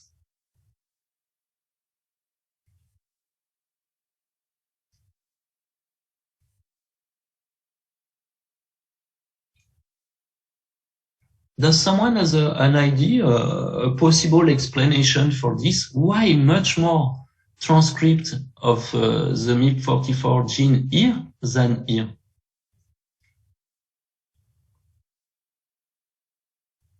Maybe because of the loci that it transformed into. Sorry, Maybe it depends on the position. Exactly. Yes. Yeah, it was transformed. Yes, that's what we call the position effect. And how is it explained is that you have to remember that the structure of the DNA is not always the same. And sometimes DNA is very compact, and sometimes it's not compact, it's more open. When the chromatin is very closed, then the genes are not fully expressed. At the opposite, when you have an open conformation of the chromatin, then the genes are easily expressed because the transcription factor can access to the promoter of the gene. So depending on where the tDNA is inserted into the genomic DNA, the chromatin can be more or less open and the gene can be more or less expressed. So it's a position effect, indeed. Okay, that's all I wanted to say about this exercise. I will conclude maybe with this part of the document. Here it's a Western blot, and you remember that a Western blot analysis allows to detect proteins. And to do a Western blot, you will need to extract the protein from a sample. You will need to separate the protein on a gel. This time it will be an SDS phage gel, polyacrylamide gel. And the protein will be separated according to their size. Okay? But to detect the protein, this time you will not use a probe, you will use a specific antibody. Okay? So to be able to do a Western blot, you must have available antibodies against the protein you want to detect. Otherwise, it's not possible. Okay? So I don't go further on this Western blot analysis. You all know what is a Western blot? It's okay?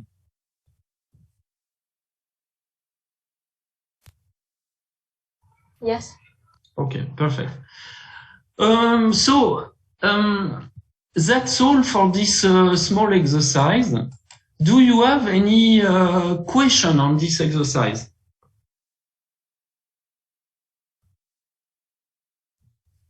I'm okay. I understand. It's okay for everybody? Yes. It's okay. Okay. So it's very important that you are able to analyze this kind of documents. And you must understand that each time you create a GMO plant, you need to characterize this GMO plant. Okay? So you need to know how many tDNA the GMO plant is carrying. If you wanted to do overexpression, you need to validate that indeed you have an overexpression. So you need to analyze the transgenic line at the transcript level, and the same if you want to, at the opposite, inactivate the gene, you need to validate that you indeed inactivate the gene, like it's done, for example, here for the MYD44 mutant. Okay? Here, the analysis is performed doing a Northern blot. You will answer this very last question. What will be nowadays the most accurate approach to analyze the expression level of a gene? Is it qPCR? Yes, you will do a quantitative PCR. Okay. Nowadays, people don't do Northern blot anymore. This is quantitative, but it's what we called a semi-quantitative approach. It's not really quantitative. So nowadays, people will use quantitative PCR to do this kind of analysis. Okay. So I finish with this a small exercise, and we will continue with our lesson on plant improvement using transgenesis. And I want to be speaking a little bit about gene silencing. Okay, I will make a small summary on what we saw last time. You remember that you can use Agrobacterium tumefaciens to transform plants, and Agrobacterium tumefaciens, it's a bacteria. It's a pathogenic bacteria. It's responsible for disease in plant. It's responsible for the Crohn-Gall disease. It forms tumors on plant.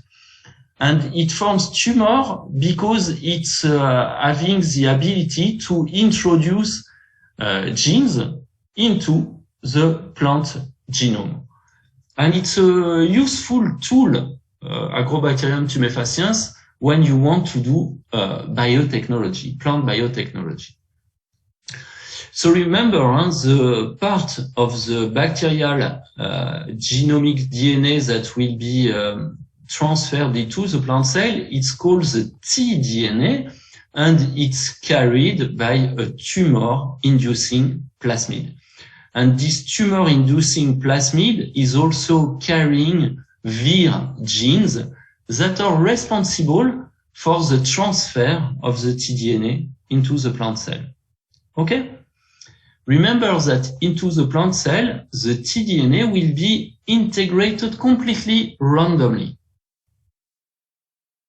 Normally, the bacteria allows the diseased plant to produce cytokinin and auxin that will make the plant cell proliferate. So it will allow the formation of a tumor.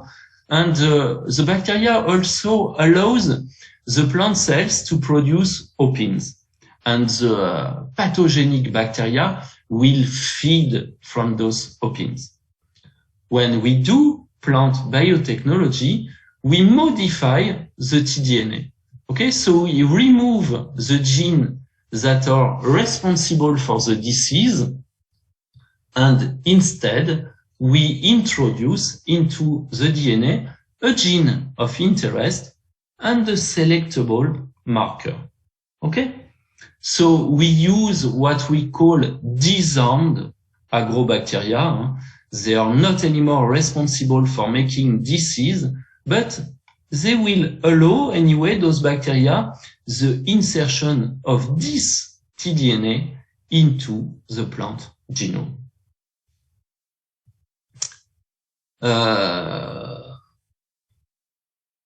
Remember that once you will have transformed the plant cell, you will need to select the transgenic cells, and this will be possible because of the selectable marker. And of course, you will need to regenerate a whole transgenic plant and to do the analysis of these transgenic plants by doing southern blot, northern blot, and so on and so on. Okay? Remember, in most of the case, when you use Agrobacterium to make a GMO plant, you will need to regenerate in vitro a whole plant. Only for Arabidopsis thaliana, you can apply the flower dipping method, which does not require to regenerate a whole plant from a transformed cell in vitro. Okay? Because you will get directly with Arabidopsis thaliana the transgenic seeds, but for all other plants, it's not possible. So you will need to regenerate from few transformed cells a whole plant. We saw that we could use transgenesis to overexpress a gene into transgenic plant. And I will not come back to this because this is what we just were speaking about with the exercise. Okay? So you can use transgenesis to make a plant, a transgenic plant, overexpress a gene of interest. And for this, you express the transgenic plant under the control most of the time of a 35S promoter. Okay? I'm not going to go much further about this. Just as a reminder, this is the approach that was used to generate most of the commercially available transgenic plants. You remember the Bt plant are overexpressing a bacterial gene, the bacterial gene from Bacillus thuringiensis, allowing production of the Bt toxin. This is what is made with most of the commercialized transgenic plants, or transgenic plants that are grown in fields, or plants that are resistant to herbicide. Again, those are plants that are overexpressing one gene, for example, the EPSP synthase, the bacterial EPSP synthase, and this allows the transgenic plants to resist to the glyphosate, the Roundup herbicide. Or you have the other example of the plants that are overexpressing the phosphinotrypsin acetyltransferase, and this enzyme will modify one herbicide, the BASTA, and make it inactive. So finally, you see that most of the commercially available transgenic plants are overexpressing a transgene. But you can use transgenesis to do something else, is to silence one gene. So to finally repress some one gene expression. Okay, and this approach is called RNA interference. And I want to tell you a few words on this approach. So you understood, huh? In this case, we don't want to overexpress one gene, but we want to repress one gene. Okay?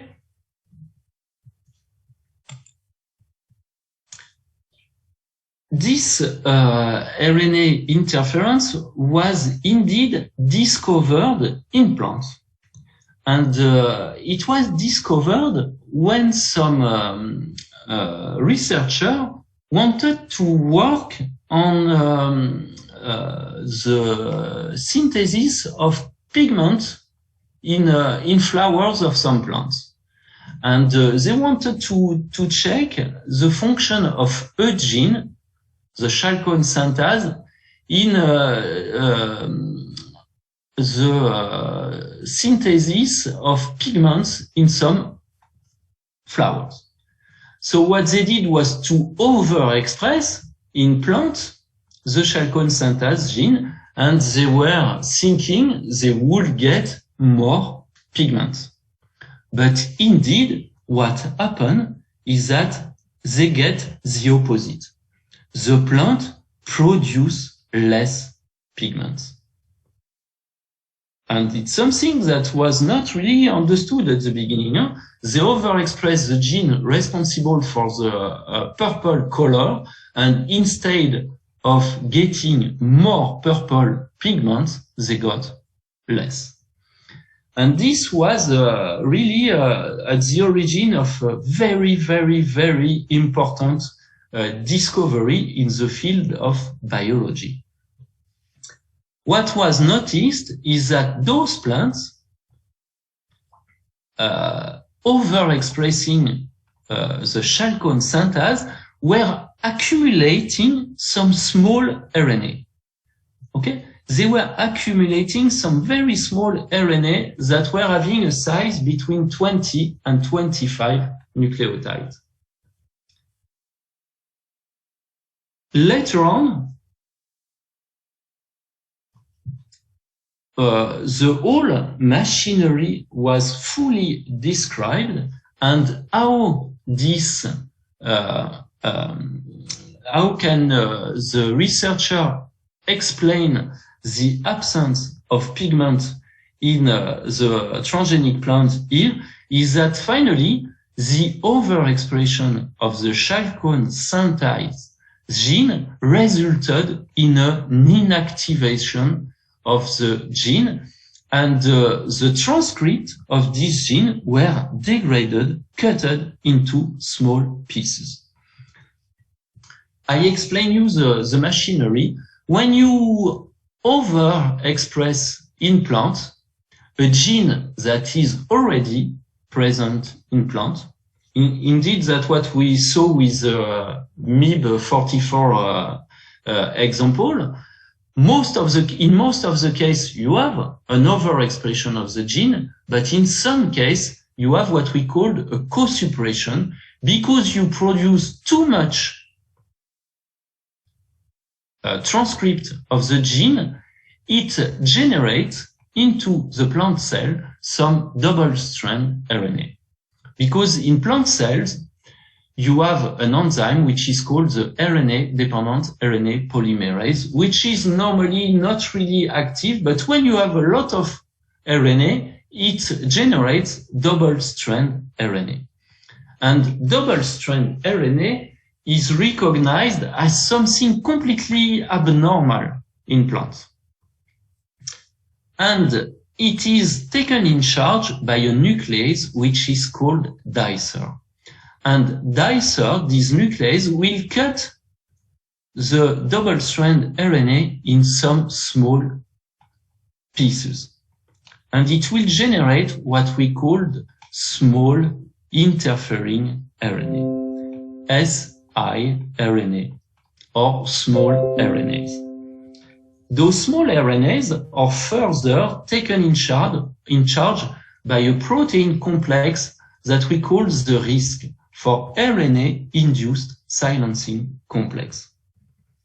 And this RISC complex will take in charge one strand of the small interfering RNA, and it will direct it toward any mRNA that is having the same sequence.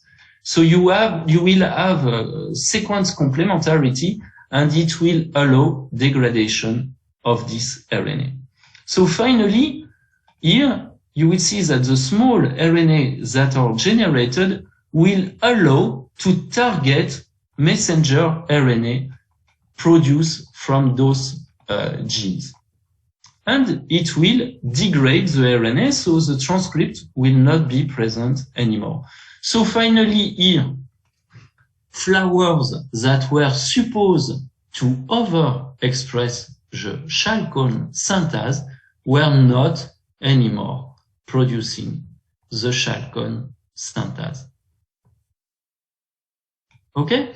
So, you must remember that it's double-stranded RNA that is responsible for the induction of RNAi. So, and also that this machinery will generate small interfering RNA. Okay? And you must know that in a plant cell, like in any eukaryotic cell, you have a lot of non-coding small RNA that are responsible for regulating the expression of genes. The most known example is the microRNA. And microRNA are taken in charge, generated through the same machinery. Okay? So if you have in a plant cell double-strand RNA, it will trigger RNA interference, and it will pass by the formation of small interfering RNA. The whole machinery is a sequence-specific machinery. It's the transcript, the mRNA that will be complementary in sequence with the small interfering RNA that will be degraded. Okay? So this you can apply when you want to do gene inactivation in plants. Okay? You can trigger RNA interference in plant. Here, in this example, the process that was used to trigger gene silencing was the co-suppression. The idea is to overexpress in a plant a gene that is already present in a plant. But it's not always working, this co-suppression, but it has been used sometimes. The easiest ways to generate RNA interference, it's the antisense technology and the hairpin RNAi technology. And I will be only speaking about those two technologies. The idea really is to make the plant cell generate double-stranded RNA. Okay? And if you want to silence a target gene, you can make the transgenic plant produce a messenger RNA that will be the reverse complement of the target gene. You see? It will be the reverse complement of the target gene. So it will produce a messenger RNA that will be complementary in sequence with the messenger RNA you want to degrade. Okay? This will generate double-strand RNA that will be taken in charge by dicer. It will generate small interfering RNA that will be taken in charge by the RISC complex, and this will specifically target the messenger RNA that you want to degrade. More efficient ways to generate into a plant cell double-strand RNA, it's to make the plant cell, so the transgenic plant cell, produce an hairpin. An hairpin, it will be a sequence which will be the sequence of the gene you want to target, fused together with the inverted repeated sequence of the same gene. The two sequences will be separated by an intron, and so the transgenic plant will be generating a messenger RNA that will take this structure. And this makes directly double-stranded RNA that will be cut into small interfering RNA by dicer. It will generate small interfering RNA that will be taken in charge by the RISC complex, and this will target the messenger RNA of your gene of interest here for degradation. Okay? So you understand the principle of the RNAi technology. You will generate transgenic plants that will accumulate double-strand RNA. And you will have double-strand RNA that will be specific of the gene you want to silence. Okay? And then all the messenger RNA from the plant gene will be degraded. Is it clear or not?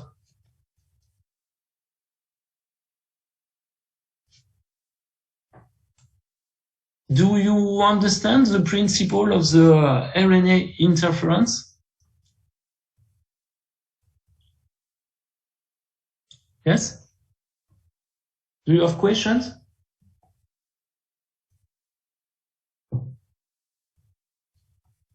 I just want to confirm if I understand correctly. Yes. So in the hairpin RNA interference, the gene of interest will, you will introduce a gene of interest fused with an inverted gene of interest in one tDNA.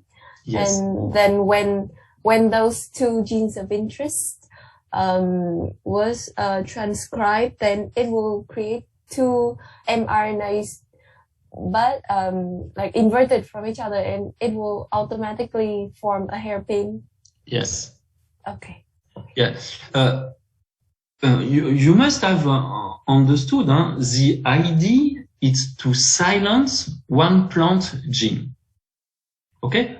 So this, what I call the target here, it's a gene which is naturally present in the plant, and you want to inactivate this gene. So normally in the plant, the target gene produces messenger RNA. So if you want to trigger RNA interference, if you want to make this messenger RNA form double-stranded RNA, you need to make the transgenic plant produce messenger RNA that will assemble with the messenger RNA of the targeted gene. So it has to be an antisense sequence. Okay? But if you want to make, so this will generate a transcript that will associate with the transcript of the endogenous gene, the gene you target. But you can also make the transgenic plant produce a transcript that will have a sequence that will be your target. So, but so you will make, you will generate one single transcript, but you will add a sequence which is complementary. And then inside the plant cell, this will naturally associate, because complementary sequence always associate in a living cell. And that's what you got here. You make a sequence complementary to the messenger RNA of the gene you want to silence, and this will naturally assemble into the plant cell. Here you generate a structure that will naturally associate as a hairpin, and it will generate this double-stranded RNA structure that will be recognized. Okay? But the target will still be the messenger RNA from the gene you want to silence. Okay?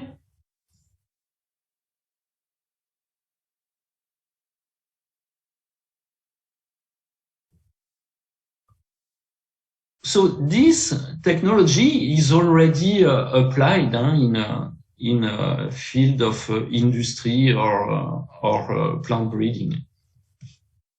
And I will give you one or two examples.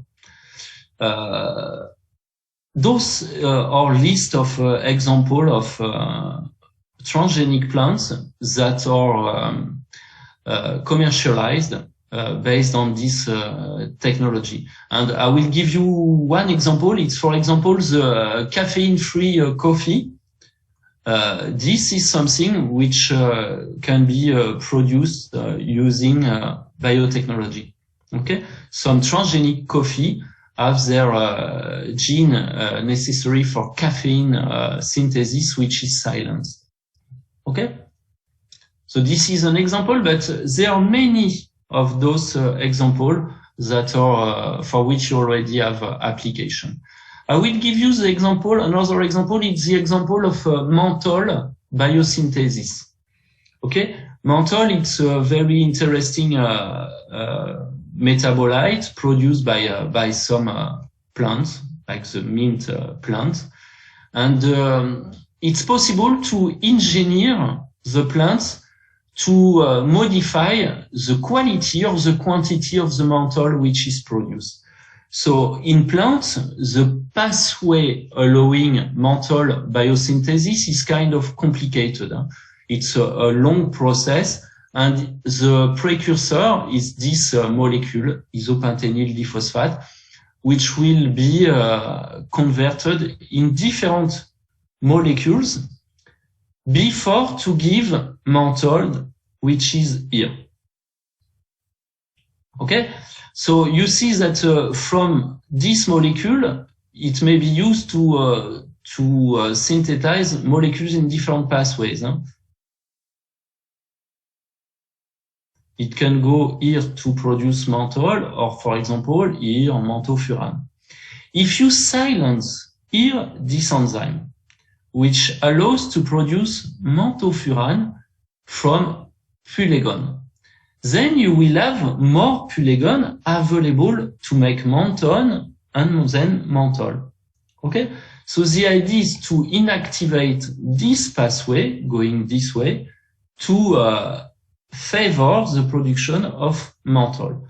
So if you silence this gene, you may get more menthol. Okay? And this has been tried. So transgenic plants were produced in which this enzyme was inactivated.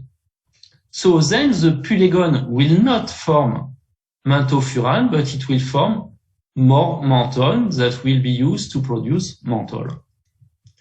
And you can see that in the wild type plant, you have a lot of menthofuran which is produced and then few menthol. If you silence the enzyme allowing production of menthofuran, you decrease the amount of menthofuran and you increase the amount of menthol. So this is an example of application using antisense approach. Okay? This can also be used in the field of plant breeding to make plants more resistant to pathogens. Okay? You know that several pathogens feed from plants. Several insects, for example, nematode, parasite plants, and they feed from the plant. And this is responsible for yield loss. Okay? So it's difficult to silence directly a gene into insect or into a nematode, but you can make the nematode swallow small interfering RNA to inactivate its development, but it's very difficult. But what you can do is to make a transgenic plant produce small interfering RNA using RNAi approach.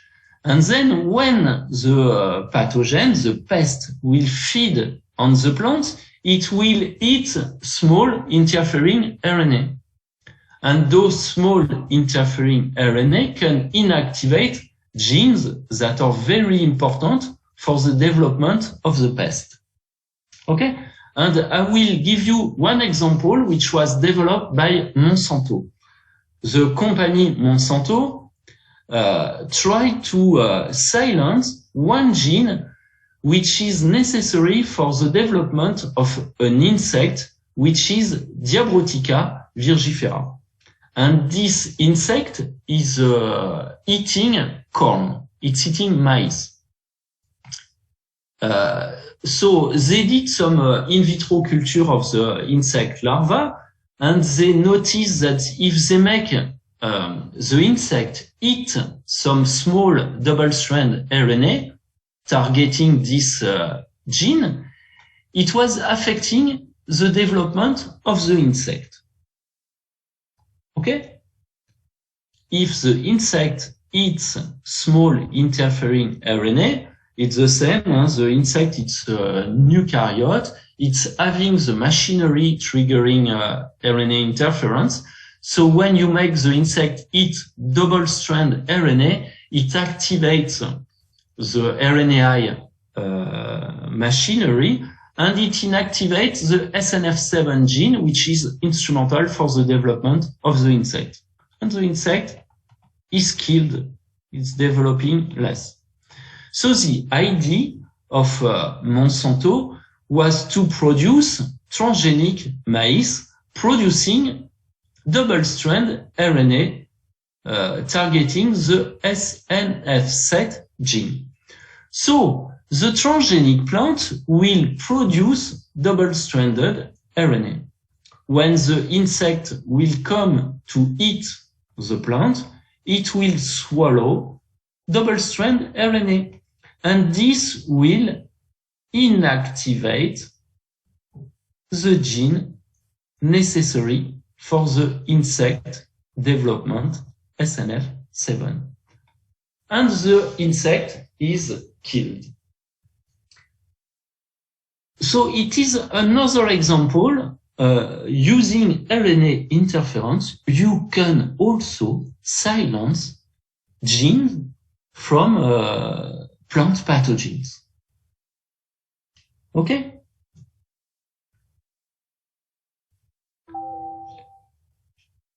So here, it's an approach based on the use of GMO plants. Huh? So in some countries, you remember, it's not possible to grow GMO.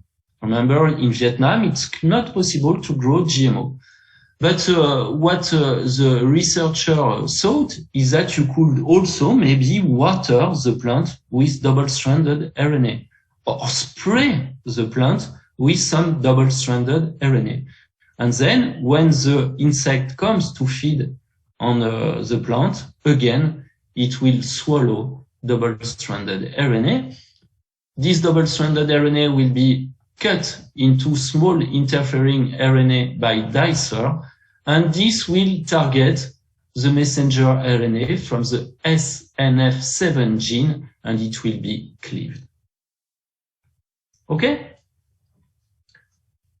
So those are a few examples of the use of the RNAi approach to improve plants. Do you have questions on those examples? Or is it clear? It's clear. It's clear for everybody? Everybody understood the principle of the RNAi technology?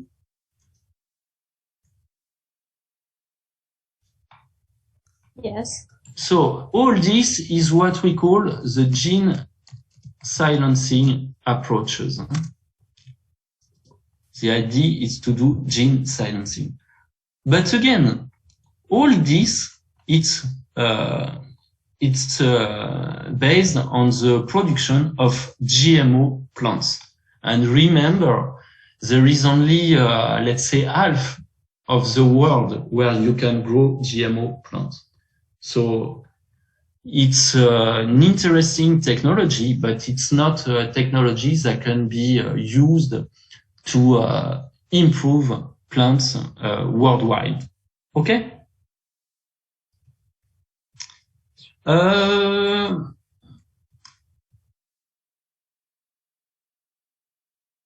disadvantage of RNAi technology is that it's a GMO.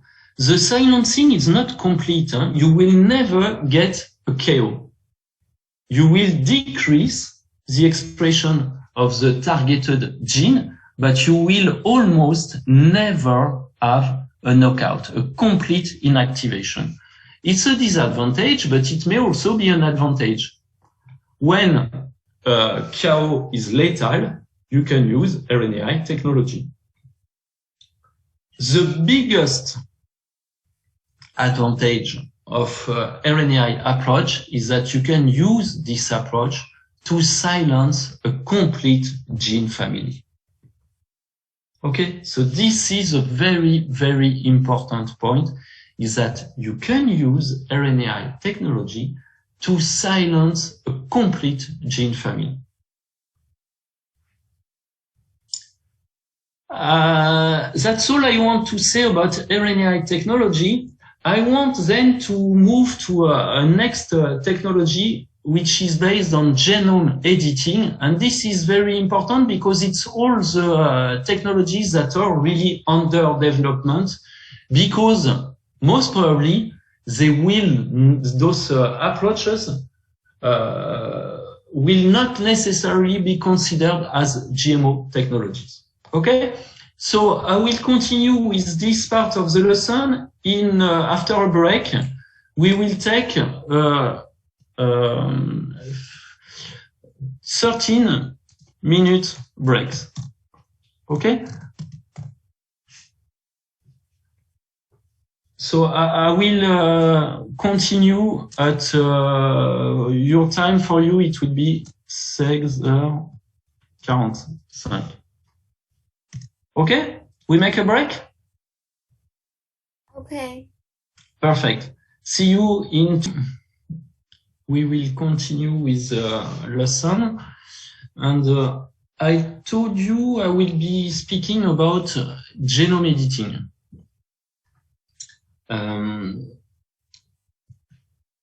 So you remember that to study plants for research or really for fundamental research or for plant improvement, for application, we can use ectopic expression, ectopic transformation. That's what we saw, for example, with the exercise I showed you. Most of the commercially available transgenic plants, all the Roundup Ready maize and so on, are based on this ectopic transformation approach. You can also use inactivation of plant gene by random insertion. All the tDNA mutants or such or from such approaches. We saw that we could use gene silencing to inactivate genes. At the end of the course, I will be speaking a little bit about the TILING mutant libraries, but I want now to be speaking about targeted gene inactivation. The idea is to, this time, not to work with a kind of randomly mutating system, but to use very targeted mutations.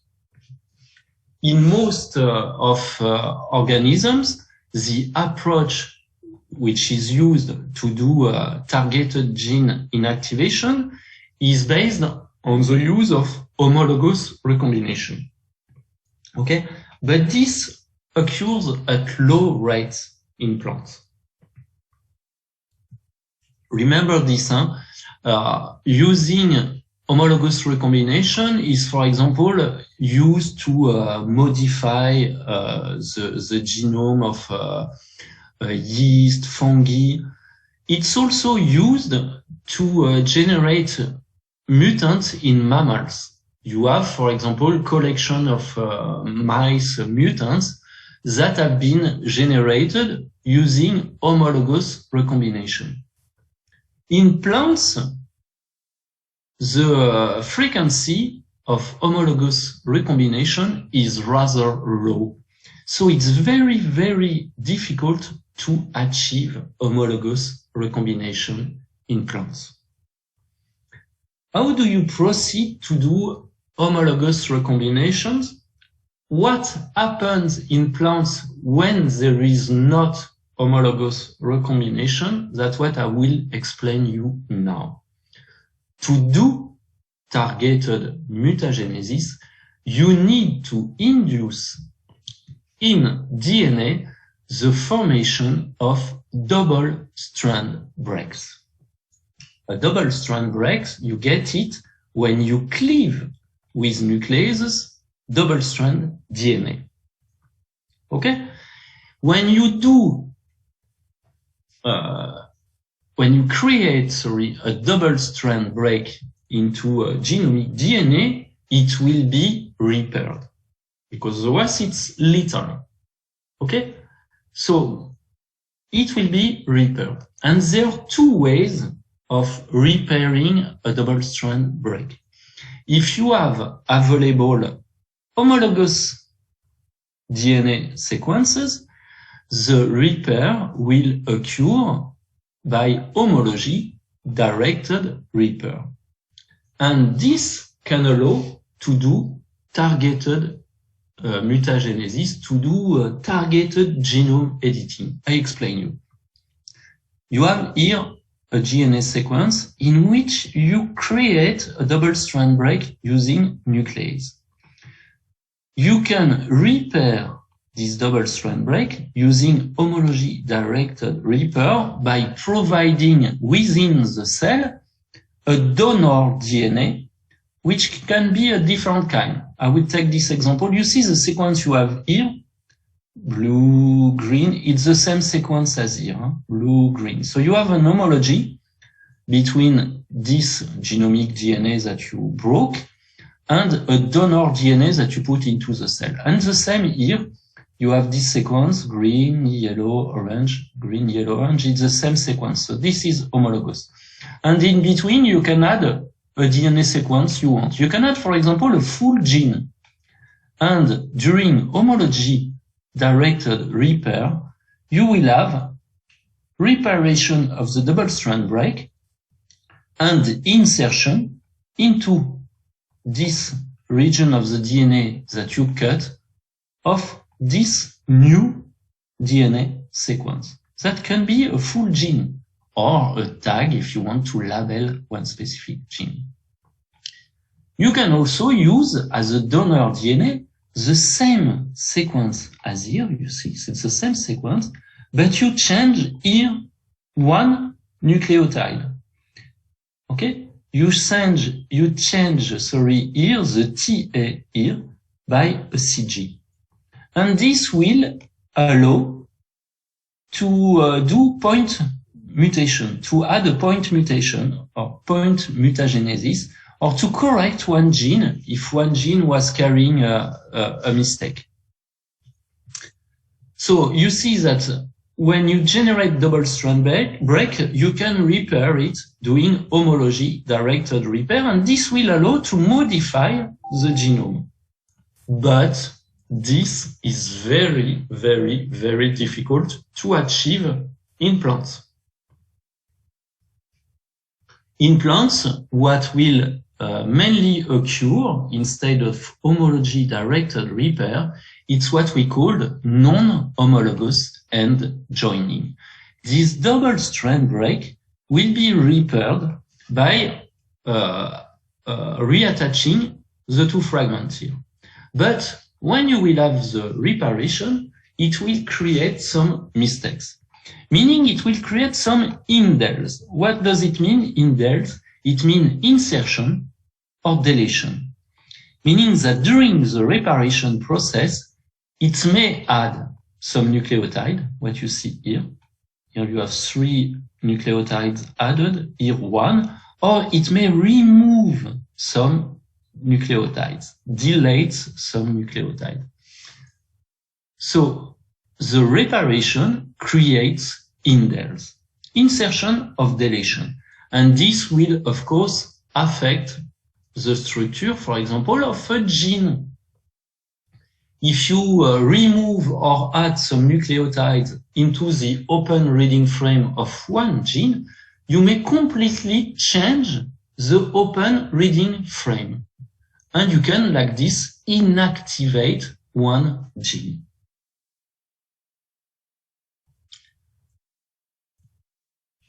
You can also generate into genomic DNA double-strand breaks, but 2 double-strand breaks, for example, here, into the same region of a genomic DNA.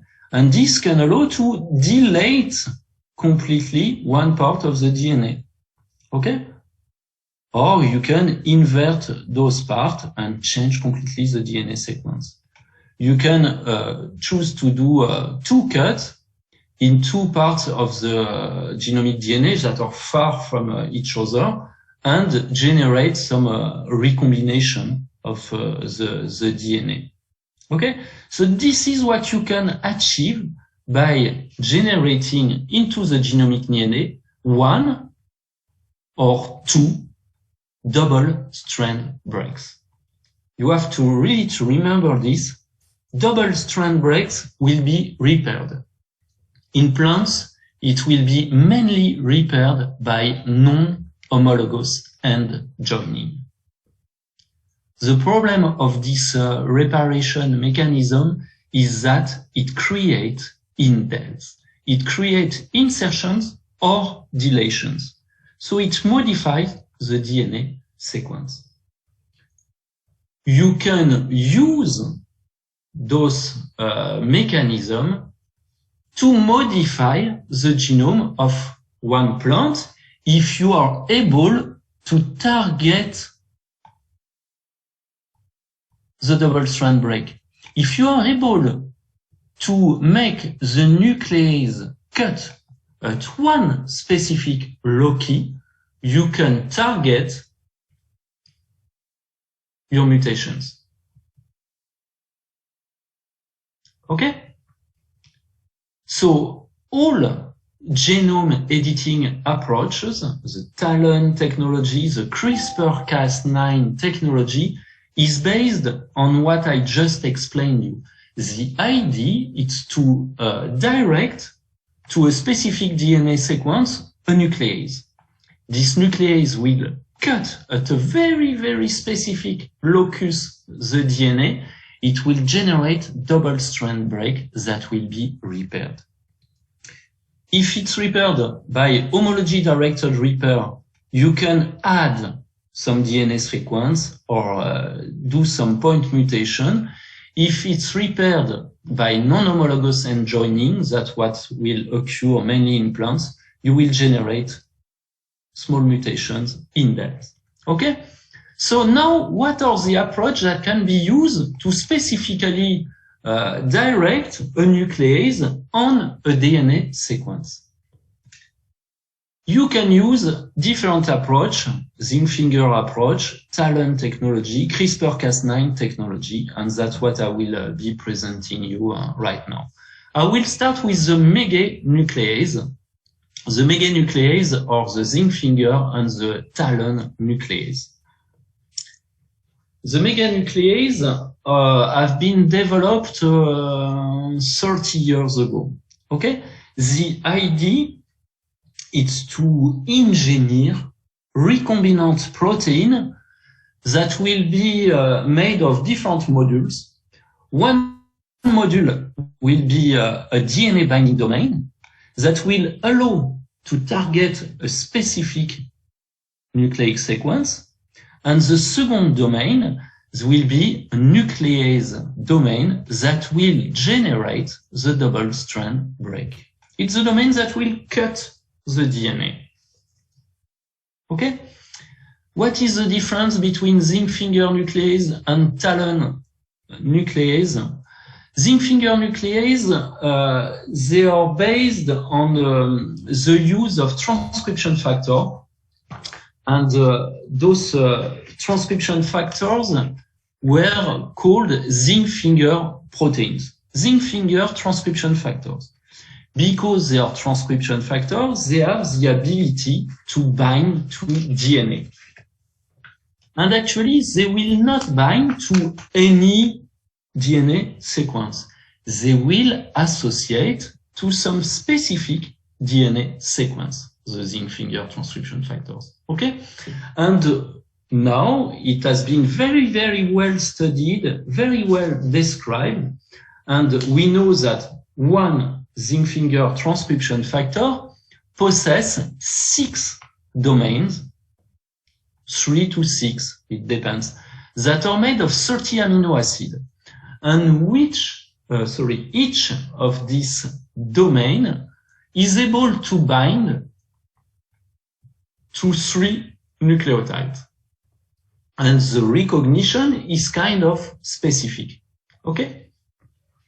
So one DNA binding motif is able to bind specifically to 3 nucleotides.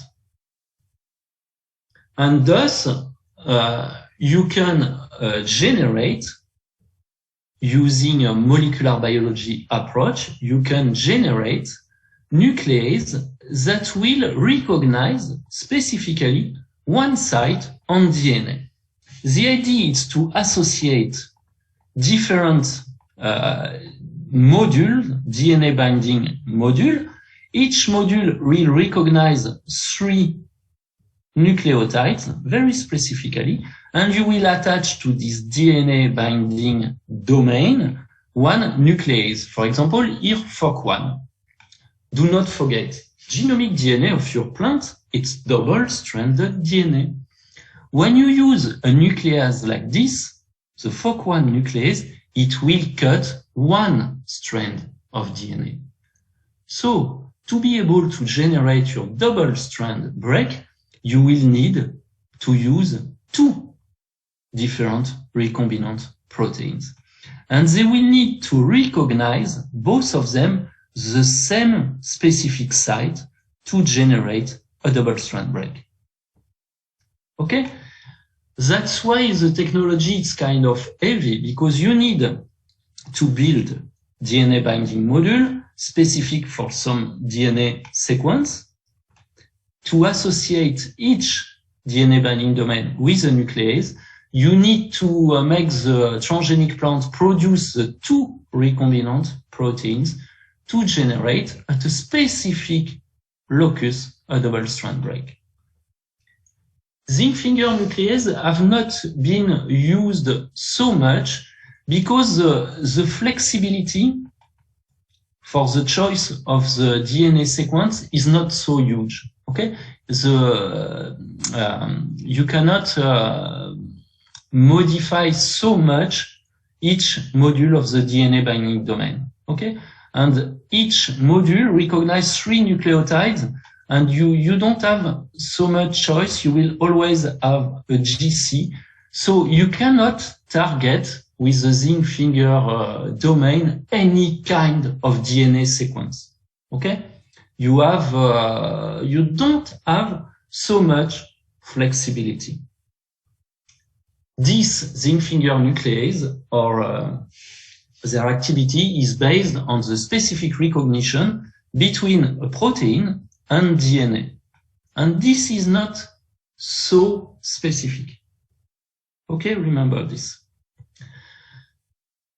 The TALEN technology, it's a very similar technology, but there is much more flexibility to target a specific DNA domain. This TALEN technology is based on the use of TAL effectors. TAL effectors are proteins which are transcription activator-like effectors that are secreted by a pathogenic bacteria, which is Xanthomonas campestris.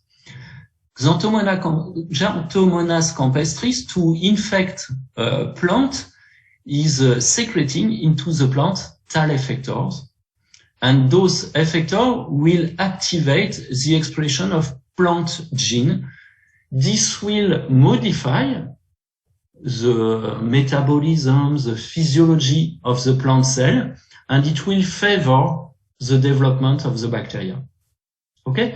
So TAL effectors are used by bacteria to manipulate the plant physiology to induce the disease. These TAL effectors have a specific structure. They have a translocation domain that allows them to be secreted into the plant cell. They have a DNA binding domain which is highly specific to some DNA sequence. Then they have a nuclear localization signal to be able to enter the nucleus, and the transcriptional activation domain to activate the expression of some gene. The structure of the DNA binding domain has been very well characterized. I go through this slide. This is the structure of the DNA binding domain. It's a repetition of 17.5 modules, and each module is made of 34 amino acids.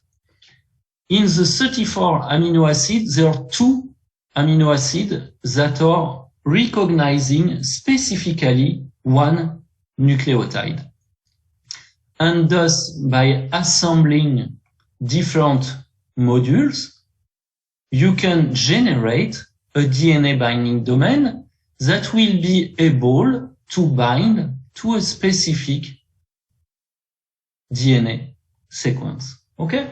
So the code of the TAL effector has been fully deciphered. We know exactly to which nucleotide is able to bind 1 module of the DNA binding domain of a TAL effector. And thus, I go through this. It is possible to use this DNA binding domain to build a TAL effector. Okay, so this is to build, TALON nuclease. This is the structure of a TAL effector. I told you, there is the DNA binding domain, NLS, transcriptional activation domain. When you will use the TALON technology, you will change the activation domain by the nuclease domain to cut the DNA. You see, you remove this part and instead you will put the nuclease. And then you will choose each module of the DNA binding domain to target one specific DNA sequence. Okay? So the idea is to make the plant cell produce a recombinant protein which is made to bind to a specific DNA sequence. And here you have all the flexibility you want. You can really select each module to bind to one specific nucleotide. Again, the nuclease here will cut one strand of the DNA. So to be able to generate at one specific locus a double strand break, you will need to build two recombinant protein. And of course, this is kind of complicated to generate. You can choose different kind of nuclease. This I'm not going to speak about it. It's not very important. What is very important to consider is that you can create the DNA binding domain you want. You can associate this DNA binding domain to a nuclease to cut DNA, but you can also associate to the DNA binding domain any other protein. And for example, you can associate to your DNA binding domain an activation domain, a repression domain to manipulate the expression of a gene.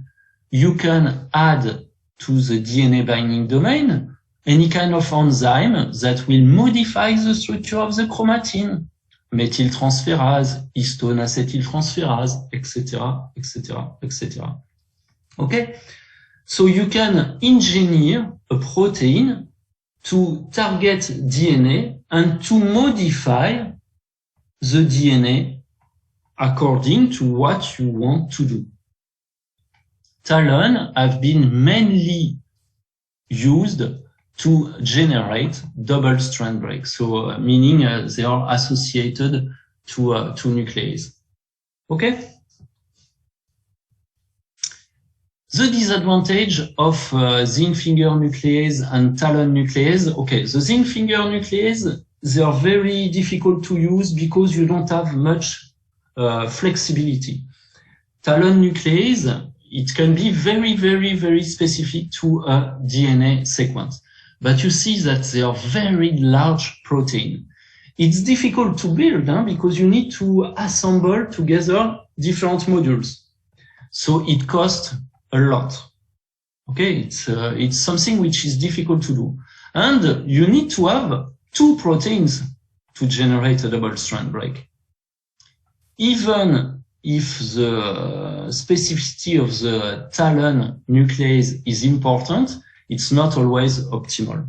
Okay, it's based on the recognition between a protein and a DNA sequence, and often you have off targets.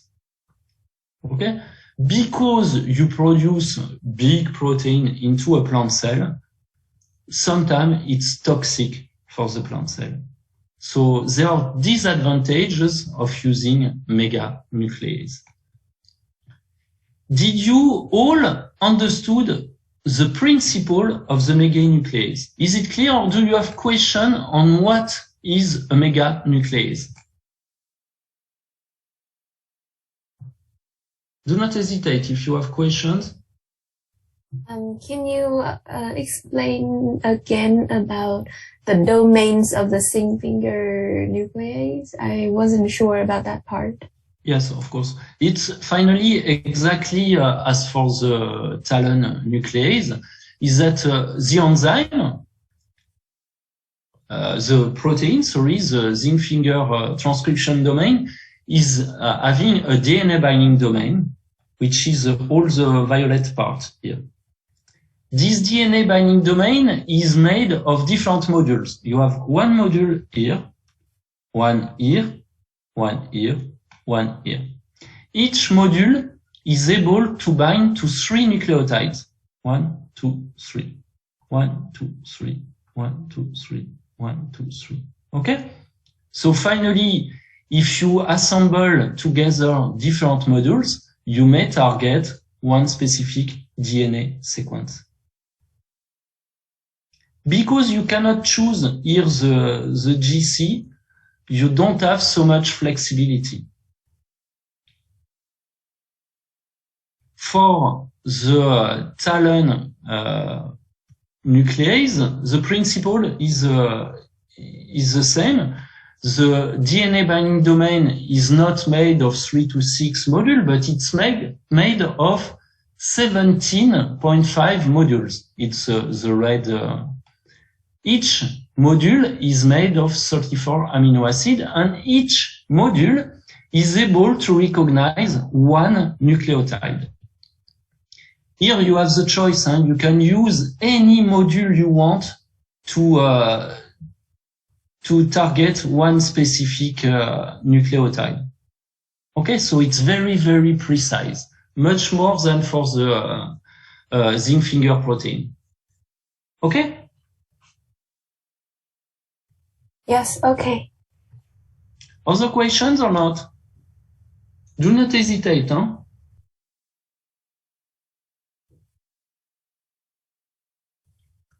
In TALEN we have each module we have 34 amino acids. Yes, I will again explain you the structure. 34, and so we in which only have only have 2 amino acids specific for one nucleotide. Yes. In fact, what is the function of the other amino acids? Because I feel it's 34 for one domain. Big for me. Yeah, you mean what is the function of those amino acids here? The others. 2 are allowing to bind to one specific nucleotide, and the other amino acid, you see, they're responsible for the structure of the module. Okay. So this is the whole module with 34 amino acid. 2 here will bind to a nucleotide, and the others, they are making the structure of the module. Okay? So it means that the molecular weight of tau when we use for the genome editing is quite huge, right? It's huge, exactly. Yeah. You understood everything. That's why it's very difficult to make. It costs a lot of money to generate using molecular biology a protein like this. You remember, huh? How will you introduce this TAL nuclease into a plant cell? You will need to make GMO plants. So it means that you will need to construct a tDNA that will carry the nucleotide sequence to make all this, and also the nuclease. And because you want to generate a double-strand break, you will need to make the transgenic plant produce the 2 nuclease. So it means that you will need to introduce a very big and very difficult to make tDNA into the plant cell. Okay, thank you. Other questions?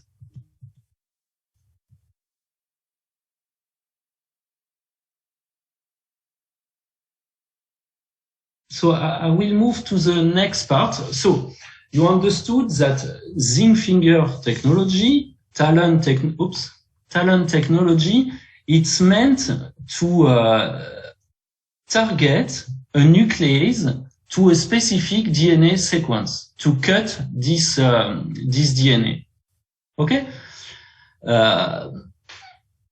There is another technology that allows the same. It's the CRISPR-Cas9 technology.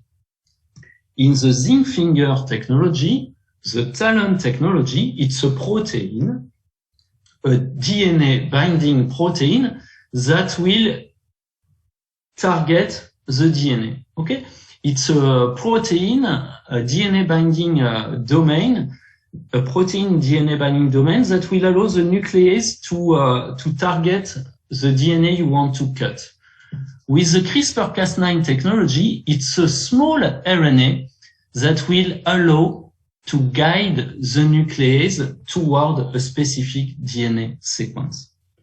So it will be based on the specific attachment of an RNA to a DNA.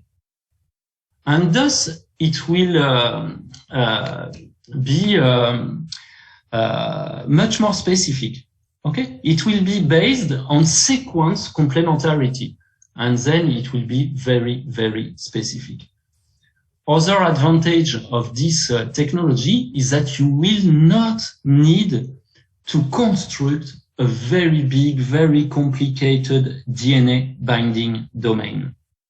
You will only have to express in the plant a small RNA to guide the nuclease toward the DNA you want to cut. This was discovered less than 10 years ago. And remember, last year, the two women who discovered the CRISPR-Cas9 technology got the Nobel Prize for it. It was a very, very important discovery. What is the CRISPR-Cas9 system? It's a system you find only in some species of bacteria. Okay, so only some specific strains of bacteria produce this CRISPR system. Okay, and this CRISPR system uses two genomic domain of the bacterial genome. Okay, there is one domain which is called the CRISPR array and one domain which is called the Cas locus. The CRISPR array, it's CRISPR for clustered, regularly interspersed short palindromic repeats. It will be some small sequence with homology with some viral DNA. Okay, some DNA from virus. I will be speaking about this just after. And the Cas locus will allow the production of a nuclease, so an enzyme that will cut DNA. This CRISPR-Cas9 system is used by the bacteria to defend itself against virus. I will explain you this. What you can see here, it's a bacteria. So this is a bacteria. And bacteria, you know, they can be attacked by bacteriophage. Bacteriophage are viruses that infect bacteria.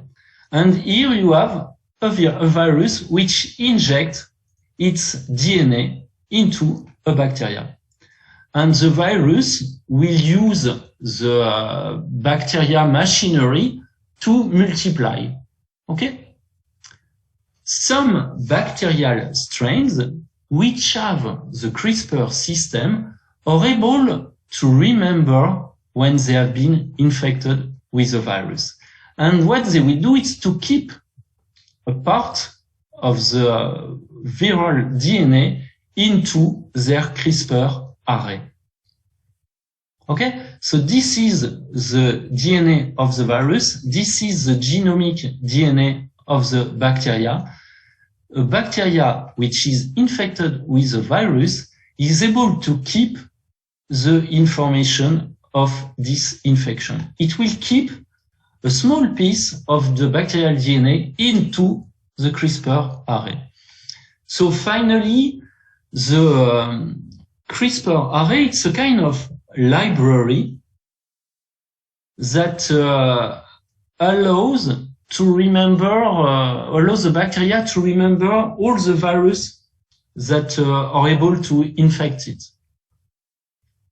Then later, when the bacteria is infected with another virus of the same strain, it will be able to recognize this small DNA sequence from the virus. And this will activate the CRISPR system.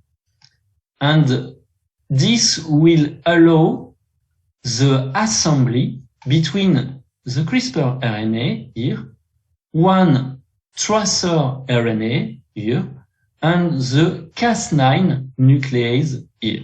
This will assemble together and it will go toward the viral DNA.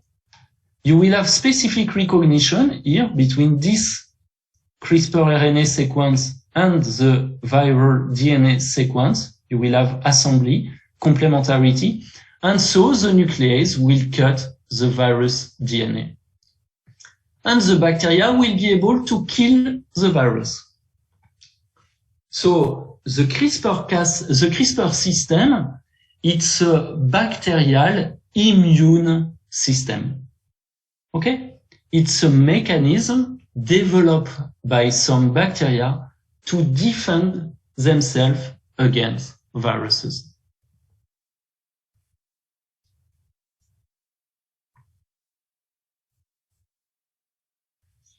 So here again is what happens when a bacteria is attacked by a virus here. The CRISPR RNA will assemble with the tracer RNA of the bacteria. This uses one RNase, but whatever.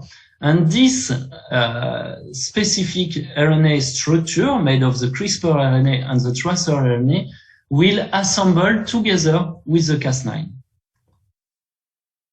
The RNA, the CRISPR RNA here, will recognize one DNA sequence on the viral RNA, and it will assemble like this.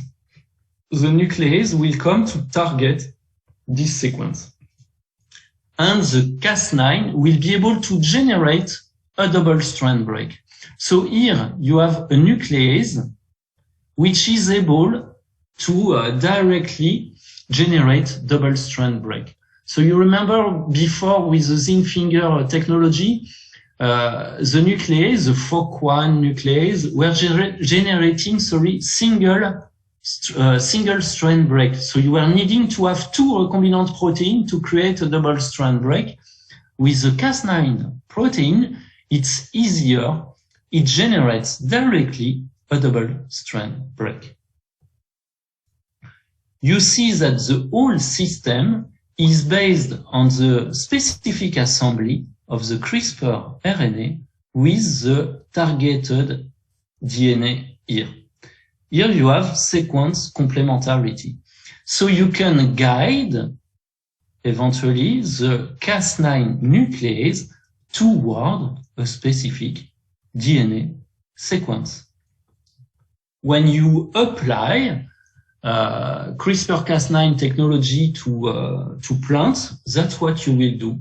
You will use a specific RNA sequence to guide the meganuclease toward a specific DNA sequence. Okay? So you will have to make your transgenic plants produce what is necessary. So this is the bacterial immune system. That's what you will do in plants. If you want to target a specific DNA sequence to make double strand break, you will need to make the transgenic plant produce RNA that will be recognized by the Cas9. And that's what we will call the guide RNA. And the guide RNA, it will be made of CRISPR RNA, which will be a RNA specific towards the DNA you want to cut, and the tracer RNA here, which associate with the Cas9, which is here. If you produce this in a transgenic plant, you will generate at a specific locus a double-strand break. So the advantage of this technology is that it's very, very specific. Okay, it's based on the specific recognition between a DNA and a RNA. And it's very easy to generate the guide RNA because it's this guide RNA that you see here. It's 100 nucleotide. So it's very small. So it's very easy to generate and to produce into a transgenic plant. The most difficult will be finally to make the transgenic plant produce the Cas9, which is a kind of big nuclease, but still it's very easy. Okay. Now the limitation of all those genome editing approach, TALEN or CRISPR-Cas9, is that of course you will need to generate transgenic plants. And you will need to select, regenerate those transgenic plants, and so on. Then, once the transgenic plant will produce the nuclease, or the CRISPR-Cas9 nuclease, or the TALEN nuclease, the nuclease will cut the DNA sequence you targeted. It will generate double-strand break, and this will be repaired. And you will have formation of indels. You remember? So you will have mutated your plant. But you don't want your plant to keep the tDNA. The tDNA where is all the machinery to guide the nucleus, you don't need it anymore once you edited your genome as you wanted. So you will need to remove the tDNA, and for this you will cross back the edited plant with a wild type plant and select only the mutation you created with the nuclease. So it's kind of a long process anyway. It's also sometimes difficult to analyze the edited plant. And I want to give you one example of the use of those technology for plant improvement. I go through this. Well, this is an example. You make a transgenic plant to express the Cas9 and the guide RNA to target this gene, the PDS. So once the nuclease will cut this tDNA, the genomic DNA of the PDS here, it will be repaired. It will be repaired by non-end joining recombination, non-homologous end joining repair, and this will create indels. And you will need to detect, to characterize those indels. So to do this, generally you will use primer specific from the gene you modified, and you will sequence them. Okay.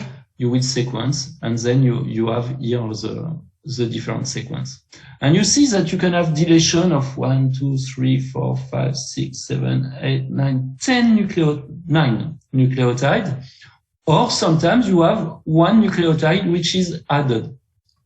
So it will completely modify the sequence of the gene. And if you have, for example, one nucleotide which is lost, or if you have one more nucleotide, you completely change the open reading frame of the gene, and the PDS will not be produced.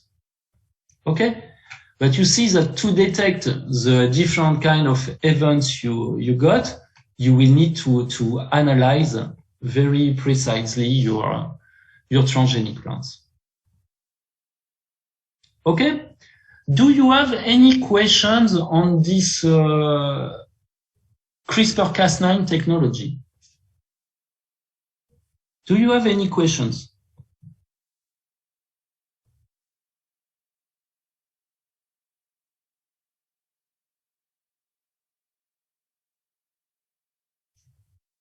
No?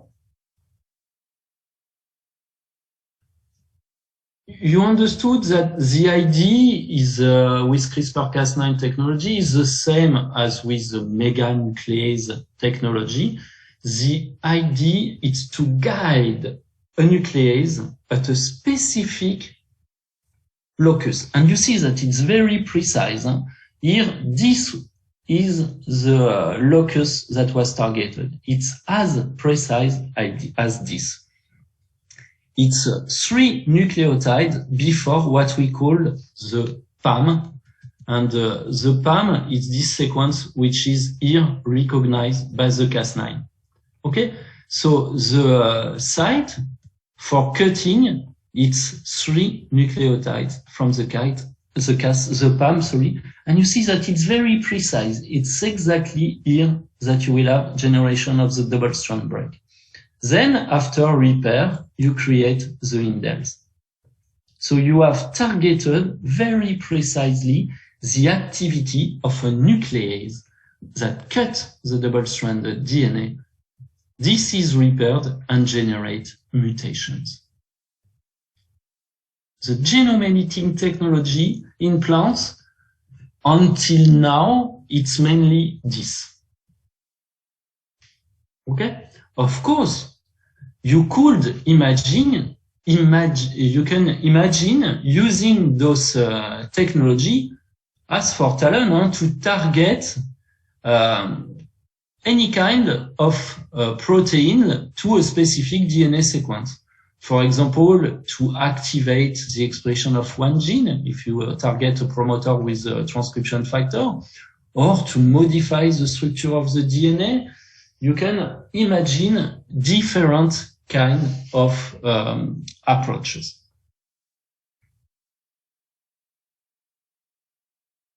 If you want, you can even imagine to use homologous recombination repair in plant to add some genes, but you know that it will not be very efficient. So you will have to spend a lot of time to manage to get the genome edition you want to achieve. But to generate double-strand break, it's kind of easy now, and the first applications are starting to emerge.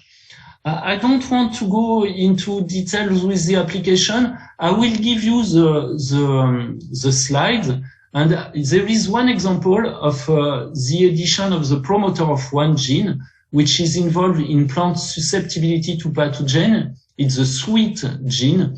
And by targeting with the Talon technology or the CRISPR-Cas9 technology, the promoter of this susceptibility gene, you can make the plant resistant to pathogen. And in the document, all this is explained here, but it's kind of similar to what I just explained you. It's just an example of application, so I don't want to go into detail. Okay? Remember that the use of those technology is to direct nucleases to a specific site on the DNA to create mainly double-strand break. If you have any questions related to this, you have to ask them now. Okay?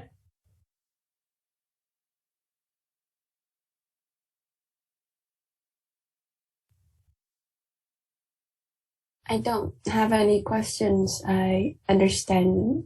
Yes? Everything, yeah. Someone has question or nobody? Nobody? No, I don't have any question. Okay. Perfect. There is one last thing I want to speak about. You must understand that genome editing will allow to modify DNA and to achieve the mutation of the DNA. You will need to use to make the plant cell produce the nuclease, and thus you will need to generate GMO plants. But you can, once the genome has been edited, remove from the modified plant the tDNA that was necessary to guide the nuclease. So it will require to do some plant crossings. In several countries, once you have removed the tDNA, the edited plant will not be anymore considered as GMO. So you will be able to grow the edited plant in the field. Okay? As soon as you remove the tDNA, then after the edited plant is not considered anymore as a GMO plant, so you can grow it in the field. But this is not true everywhere. For example, in France, in Europe, even if you remove the tDNA from an edited plant, until now, it will still be considered as a GMO. So you will not be able to grow those edited plants in the field. Okay? So it may change in the future, but until now in Europe, it will not be possible to grow edited plants, even after removing of the tDNA. So what alternative do we have to engineer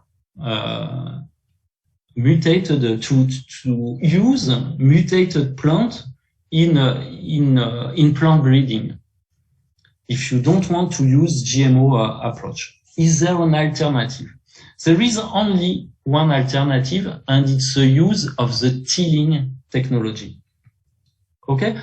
I may not go into detail into the TILling technology, but I want you to know that it exists. I want you to know how it works. And most of all, I want you to understand that for plant breeders, it's probably the most promising approach. Okay? Because the plant will not be considered as GMO plant, and because you can use the biodiversity to identify in nature alleles that could be useful for plant improvement without making any use of genetic modification. Okay? So I will be speaking about TILling and eco-TILling. TILling means targeting induced local lesion in genomes. The idea is to generate collection of mutants or to use available collection of plants. For example, you know, I will take the example of the tomato. Actually, only a few tomato varieties are grown for being commercialized. Okay, finally, very few of them. But in nature, there exist hundreds of tomato species and variety, and you can use this huge biodiversity as a collection in which to identify some specific alleles. Okay.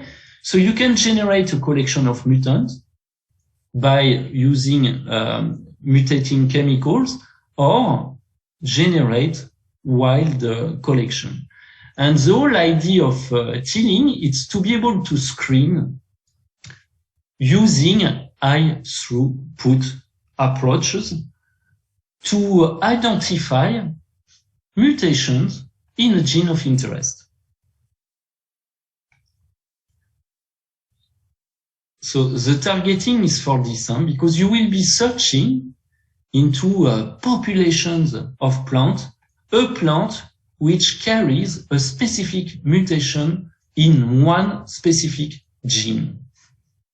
How does it work? So this is what I just told you. I want you to understand that the whole power of the tool is because it uses high throughput technology. Okay. When you do tilling, you make a mutant collection. Okay. So you will mutagenize plants in order to get thousands and thousands and thousands and thousands of mutants in a collection of plants. And you will screen this collection by PCR. And this, you should be able to do it very easily, very efficiently, without to have to check the genome of each plant one by one. Otherwise, it will take ages. When you mutagenize a plant with a chemical which is called ethyl metal sulfonate, it will create mutations that will be a modification of the guanine. And then a CG base pair will be changed in the plant into a TA. Okay? So finally, the progeny of the plant you use for doing mutagenesis will carry this kind of point mutation. You will have in the wild type a CG and in the mutant a TA in space. So when you introduce this kind of point mutation, it can have different consequences. In most of the case, in 50 or more % of the case, you will have a missense. If you change one nucleotide, you will change a codon. And you may have a switch in the open reading frame of the protein. You will have a substitution of one amino acid by another one. That's what we call a missense mutation. You will change one amino acid in the protein sequence. Okay? So this may have consequences in the protein function or not. It depends. 40% approximately of the mutation will be silent mutation. You remember the genetic code is redundant. You have several codons that code for the same amino acid. So sometimes, even if you change one nucleotide, this doesn't change the protein sequence. That's what we call silence mutation. It will be about 40% of the mutant. And then in 5% of the population, you will introduce a stop codon. When you will change the CG for 80, you will introduce a stop codon, and thus you will produce a truncated protein. Okay? So when you will generate a mutant collection, you will mutagenize thousands and thousands of plants. And you have to be able very quickly, very easily to identify, in this mutant population, the mutant which is mutated in your gene of interest. Okay?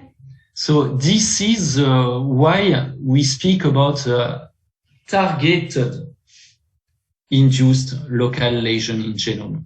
It's targeted because we will use a specific approach to search into this huge mutant population, the one carrying a mutation in a specific gene. Okay? So for this to be possible, for this to be achievable, the tilling technology uses this approach. Each plant was used to take a sample of DNA. And these samples of DNA were kept into plates like this. Okay, PCR plates with 86 wells. And because it would be too fastidious, too costly to search one by one a mutated gene in this huge amount of samples, the samples were pooled. Okay? So the pooling, it was something like this. You take one full plate, you put it in one whale, and you do it several times in order to concentrate the number of DNA samples on one PCR plate. And then you use primer specific of your genes of interest to search for a mutated gene inside this population of samples. You imagine that when you do this, you cannot sequence one by one every PCR fragment that you will generate. So what use the technology, it's specific restrictions enzyme that are able to cut mismatch. When you have a whale like this, because you pulled genomic DNA from several plants, you will have on one whale possibly your gene of interest, which is mutated, but you will have also a lot of DNA from plants which are not mutated in your gene of interest. So when you do the PCR, you generate double-stranded DNA, you will denaturate this DNA and renaturate the DNA. It will detach the DNA strands and reform double strand. But this will be mixed. Okay, you will mix the strand from wild-type plants, wild-type alleles of your gene, and mutated alleles of your genes. And so you will have duplexes of DNA with some carrying mismatch. You see a G is assembled with a C, that's a normal assembly. A is assembled with a T, it's a normal assembly. But sometime here, you will have a A assembled with a C, a J with a T among the PCR products. One enzyme is able to specifically cut those mismatch. So it will allow to separate the different fragments. And if you can identify some short PCR fragment like this, then you know that you have a mutation in your gene of interest. Okay? But if you use classical agarose gel like this, or even acrylamide gel, it's very difficult to do the observation. You see here, we almost don't see the bands. And then on an agarose gel, you can not put a lot of sample. So a methodology was developed, which is called the LICOR technology. It's based on the use of a specific equipment in which you will have huge gels and a specific camera and detection equipment of fluorescent protein. And what you will do is that you will use, when you will do the PCR here, some primer that are labeled with fluorescent molecules. Okay? So you will amplify PCR product like this that are labeled with fluorescent molecules. Once you have done the PCR, you do the denaturation, renaturation, you remember, and you will generate homologous duplex like this or heterogeneous duplex with a mismatch. You cut with endo one. Here it's making two fragments that you can separate on a gel. And when you have here these specific fragments, it will generate two bands of different colors. Okay?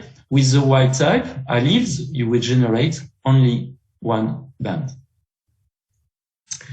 Using the LICOR, you can do this on a huge amount of samples and detect, so you cannot see here probably on my screen, but you can detect red spots or green spots, and this corresponds to one mutant. This is one mutant. So you have identified sample which carry 1 point mutation in your gene of interest. Now, you know that the interesting sample is in this well, but you need to go until the plant. So you will do the opposite. You will do a deconvolution, and you will analyze this time each sample from the positive PCR sample. And like this, you will go until your mutated plant. And this you will validate by sequencing. You will do again a PCR on your gene of interest and do sequencing. And here you see that you have 2 peaks because you have mutation of the sample. The EMS mutagenesis is creating a lot of mutation, and you will have a lot of genes that will be mutated in your plant. So you will need to clean all the not necessary mutation by doing back crosses.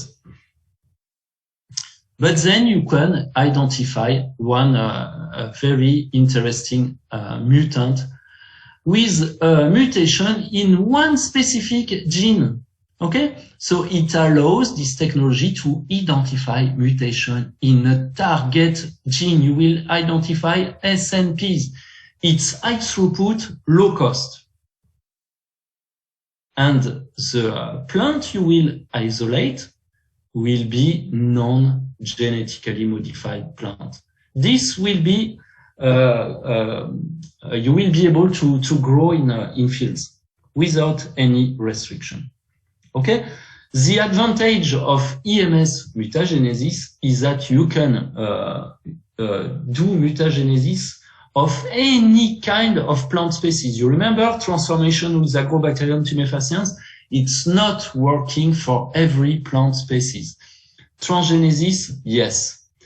In vitro culture, it's not possible for every plant species. So the use of transgenesis is not applicable to any plant species.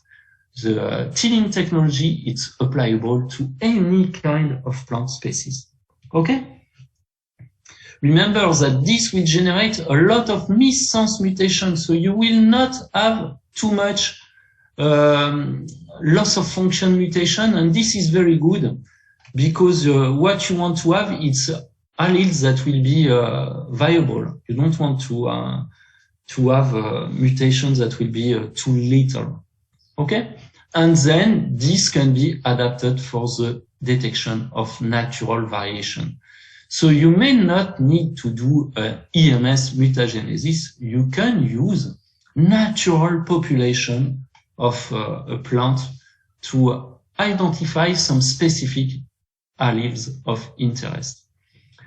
One very important advantage of the TILING is that for one gene of interest here, you can identify in the collection several alleles, several mutants for the same gene. Okay, you have the example of the analysis with the liquor for one gene of interest, and you see everywhere where you have the 2 dots, you have a point mutation. So you can identify different mutant plants carrying different mutation in the same gene. And this is very, very interesting.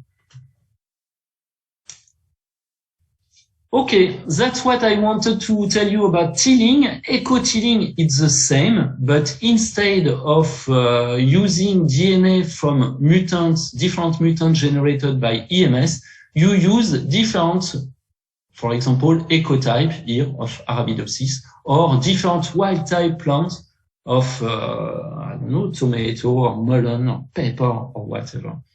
To do the same approach to screen the population for specific alleles in one gene of interest. So this is this TILING, eco-TILING approach have been used a lot by breeders. Plant breeders like very much this approach because it doesn't make use of GMO. Okay? Did you understood the principle of TILING or eco-TILING? Do you have any question? Really, do not hesitate. If you have any question on this technology, tell me.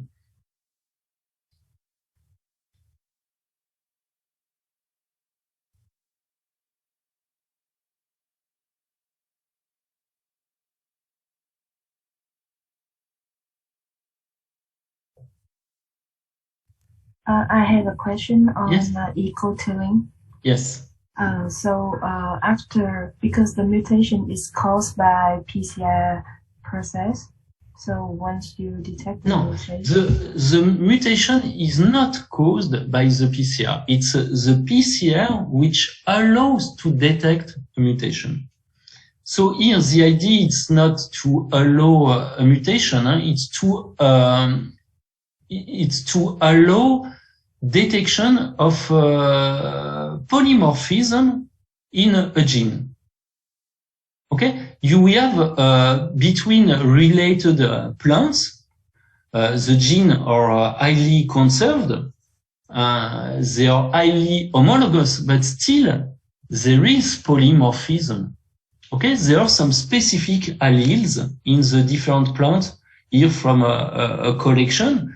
And maybe those specific SNPs will confer to the plant some specific properties, some specific traits, resistance to cold, resistance to a specific pathogen.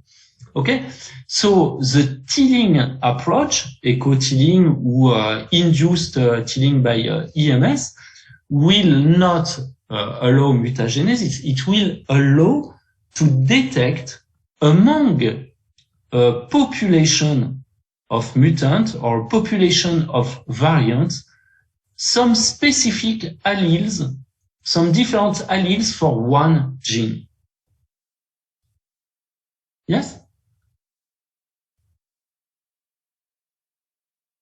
Is it more clear like this? The idea is to identify SNPs, single nucleotide polymorphism, into a gene of interest.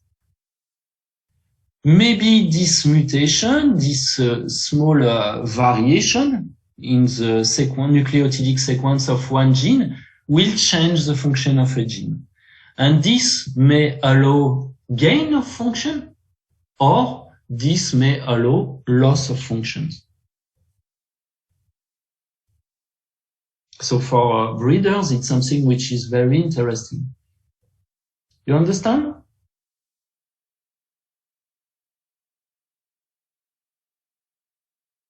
Yes? Yes, I understand. Do you have any other question on this?